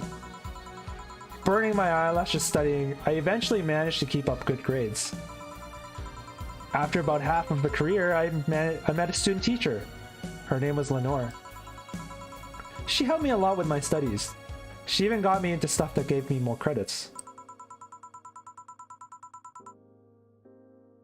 I really liked her, and after some time I found out she liked me too. Oh ho ho. We started going out. I met all of her family even then. You want a drink? What? A drink. Around this time, there's usually a pause that makes you offer the drink to a client. There was no such pause. Please, I want to test this whole bartending interface. Sugar rush then. You can't mess that up. Right. Jill asked for a sugar rush. Now, how did this thing work again? That's the exact same thing, so it's fine. Sugar rush. 2 aldehydes, 1 powdered delta, and an optional carbohydrate. All mixed. Here! Thanks. How is it? Like I said, you can't mess up a sugar rush. Huh. I have this gut feeling that with your body, you'd make a better bartender than me. You're selling yourself too short. You're cute, you know. People don't go to bars for cuteness, though. You've obviously never been to a cat bar, then. Besides, my boobs can be a hassle when trying to move around this kind of stuff. So keep telling me the story. Well, as the cure went on, it got harder and harder. The last year and a half of it became nothing but study session after study session, investigations, my thesis. When the graduation ceremony came, I had to make a speech, and suddenly, while reading said speech, I almost had a panic attack. Fear of public speaking? I realized I lost about a year and a half of my life. I tried to remember if I did anything fun at all, but all I could remember was studying and investigating new topics. College do give a lot of assignments though sometimes. I guess they do, yeah. I didn't even enjoy doing all that. So just standing there and the satisfaction of graduating was minimal. I realized I'd only gone through the motions day after day. From high school to graduating. I felt like whole years of my life had slipped through my fingers. I never stopped to think if I enjoyed what I was doing. In fact, I never stopped. By that point I stopped, and I realized I needed a breather or something. Did I even like that career? It was terrifying as hell. I needed all of my strength not to start running like a panicked mess. So, a couple months later, I got an offer to start working at this big research facility. Lenore was ecstatic. She was so proud of me back then. But I was just scared. That would be my job. I'd spend my life expanding on what I did during that year and a half. What if I had a sudden realization, like the one I had at graduation, but when I turned 40? I didn't know what to do, but I sure as hell wasn't taking that offer. I told Lenore and she freaked out. She confessed that she was jealous because she never got such a chance. Things devolved pretty quickly. She said one too many things. I said one too many things. In the end, I just stormed out of her house. I broke a vase in the process. After that, I never spoke to her again. Damn. I'm so sorry I suddenly feel bad for pushing you to tell me all that. Why are you feeling shitty about all that after this time, though? Unless you've been feeling shitty for years. I have, but it's not just because of that. Eh? The other day, Lenore's sister, Gabrielle, came to this bar. Apparently, Lenore died last week. Localized nanomachine rejection. A heart attack. Apparently, she had it for a long time, but she never told anyone. And coincidentally, it got worse after I left. And I just can't stop thinking about it. Wondering if me being there would have made a difference. And if it's still true, and if it's true she had that for a long time, why didn't she tell me she was sick when we were together? I don't know, I just feel like all kinds of failure. Jill. And to make it worse, I also lashed out at Gabby. Yes, she was blaming me for her sister's death and all that, but she's just a kid, for F's sake. She lost a sister who pretty much raised her on her own. And to top it all off, I suddenly can't remember what stopped me from apologizing. Pride? Fear? A stupid effort to leave the most awesome person I loved as a thing of the past? Who cares? I lost my chance to apologize to her forever. Truly forever. I'm such a piece of shit. A selfish piece of shit. I honestly don't know what to say. I didn't expect the story to turn out like this. Yo, boob tender. Boob tender. Yes. Can you get me a big beer here? Coming right up. A big beer. What makes a beer big in this thing?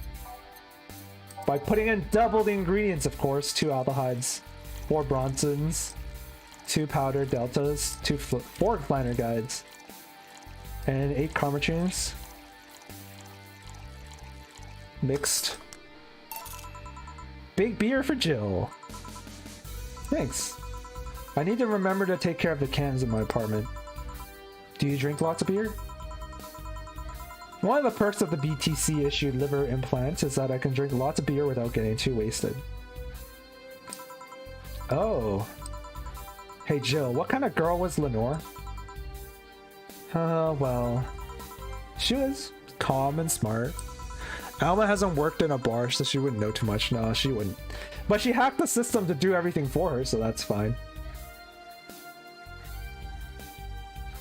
Back in college, I was too thick-headed and got riled up easily. Stressed was my default state. So, just like you're behaving right now. Shut up, I was worse. Can't picture that. Don't, it's embarrassing. Anyway, she was always there, finding a way to cool me down. She was also able to hold conversations about pretty much any topic. One time, I saw her go from talking about video games to talk about sports. All of that variety while still being a hardcore scientist. She would always push me into social interactions. If she saw me by myself, she would drag me with her. Watching people is fine, but talking to them is better, she would say. Lenore would always present me to her many acquaintances as the girl I don't mind cuddling with for hours. Man, I'm gonna miss her. After a point, I didn't even think about getting back into a relationship with her, but she was such an awesome person, I just wanted to apologize. And now... You know, in a cruel twist of irony, she's the one that made me pick up bartending. Oh? Back when I was thinking what the hell to do with my life. I remember the night we spent in the club. She started talking about how the drinks were synthesized, the chemistry involved, the reactions and all that. Everything sounded so fascinating. I remember saying that her talk made me want to start mixing drinks. She said if everything else fails, why not take up bartending? Huh, interesting. Are you okay? For some value of okay, yeah. It's just... I wanted to thank you, Alma. Thank me? I guess I just needed someone to tell all of this to, and you're the one. You volunteered yourself, you insisted on listening to me. You stood there listening to the whole thing from the beginning to the end. I know I might not be the most expressive person, but I'm not one to sprout love and fluffiness, but I really like you. Maybe I'm just a bartender and you're just a client, but I really appreciate your friendship. Or at the very least, your patronage. I really enjoy working for you. Jill, are you dying? Shut up! I'm trying to have a heart-to-heart here. Sorry, it's just that it's weird for you to get so sappy. Well, I just realized that the saddest thing is how I'll never be able to make amends. And it hurts like effing hell, you know. I never, and I mean never, want to feel that way again. I don't want someone to suddenly exit my life and have my last memory of them involve something nasty. I don't want the lingering grief of having burned a bridge on a whim. I want to avoid that at any cost. And if it means breaking character every once in a while, so be it. I'll let everyone here know how I really feel about them. And if I ever fight with them, I'll swallow my pride, muster all the courage I can, and be the one to apologize. I hate feeling like this. Hate it. I hate it. Huh, that's a nice resolution. Maybe I'll be a copycat and do the same. Alright, enough sappiness. Get back here. I'm on duty, you know. Fine. Oh, we have... And Jill leaves the stage. Dang it. I wanted to look at her portrait more. Oh well. It's almost closing time anyways. It was fun while it lasted though. Hey. Yeah? I mean it, you know. Thanks for everything today. Silly Jill. You listen to my problems, I listen to yours. That's what friends are for, right? Right. I'll be leaving now. Oh, before I forget. Did you ever talk about all this with your parents? They know the basics, but I haven't told them about Lenore's death yet. Why don't you do that sometime? I don't know. I don't want to bother them with my problems. Don't be silly. They're your parents. They live to share your problems. You should try having a talk like this with them sometime. They'll appreciate it. Anyway, I'm out. See you on Sunday. Take care. That Alma girl sure is nice. Boss, did you hear all that? Not all of it, but good chunk at the very least. Your expression changed a lot already. It did? You look happier. That's always good. Anyway, let's call it a day. I expect an even brighter Jill tomorrow. Right. Oh yeah, boss. About those chicken wings. Effing idiots at those spicy chicken. Sorry, Dana. We won't have enough spices for your order until tomorrow, they said. Is that how they treat their regulars? Call the manager. Boss. Cherish Titty Hacker, she's a good friend. Yes. Oh shit, we're $100 short. Oh no. I hope I still have time to like pay the bills. Oh my goodness. Dang. Your account lacks sufficient funds. Your reconnection endeavors will start on January. Oh my goodness. No, we don't have electricity. Just pay the bill later. Even if I did, those efforts are on vacation anyway. Oh my goodness, we have no electricity for a whole month. How are we gonna charge your phone? I guess we'll charge at work. God dang it. Oh wait, you can click on her. She does something. Is she sleepy or is she drunk? What is this? Or is she always doing that? I don't remember. Oh wait, before we do this, I guess we'll just save. And then I guess we'll end stream. It's 11:30. Kind of tired from all the physical activity I had this week. And I gotta save up my strength for tomorrow, so. And my throat is kind of tired, so. Should end this early. Thank you guys for watching. That was Vall-halla, the cyberpunk bartending game with many interesting characters and deep backstories. Really enjoying this game. I really liked Jill's story and that last scene at the end with Alma. How Alma said we're friends. That's what friends do for friends. I feel like Jill has a best friend that she shouldn't let go. Dana, Alma, Dorothy. I think those three are some people who could be her closest friends for the rest of her life. Say and Stella as well can be some closer friends too. And maybe Kim too. Kim could be more like she could be more of a mentor for Kim, I guess. But yeah, that was a really sweet story. Thank you for joining me tonight, guys. If you enjoyed the stream, please remember to click like and subscribe. It's free, really mean the world to me. You'll also find the link in the description below, my TikTok, my Twitter, and Discord. Discord is where you can find me most of the time, and it's a great place to hang out and chat. Next stream will be on Wednesday, and we'll be returning back to Stardew Valley, I suppose. So have a good night, guys. Otsunaru, streaming from the Stallets, guys. This is your #1 superstar virtual YouTuber, Amachi Naruse. Have a good night. Bye-bye. See you on Wednesday.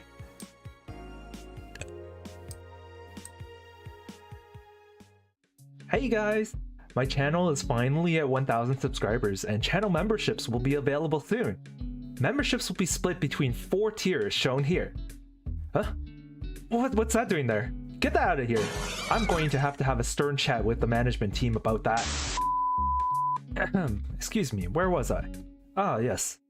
Not only will it be another way to support me month by month, but you will also get access to unique emojis, early access to new videos, as well as members only behind the scenes and how it's made videos. Again, thank you for helping me get to 1,000 subscribers, and see you on the next video.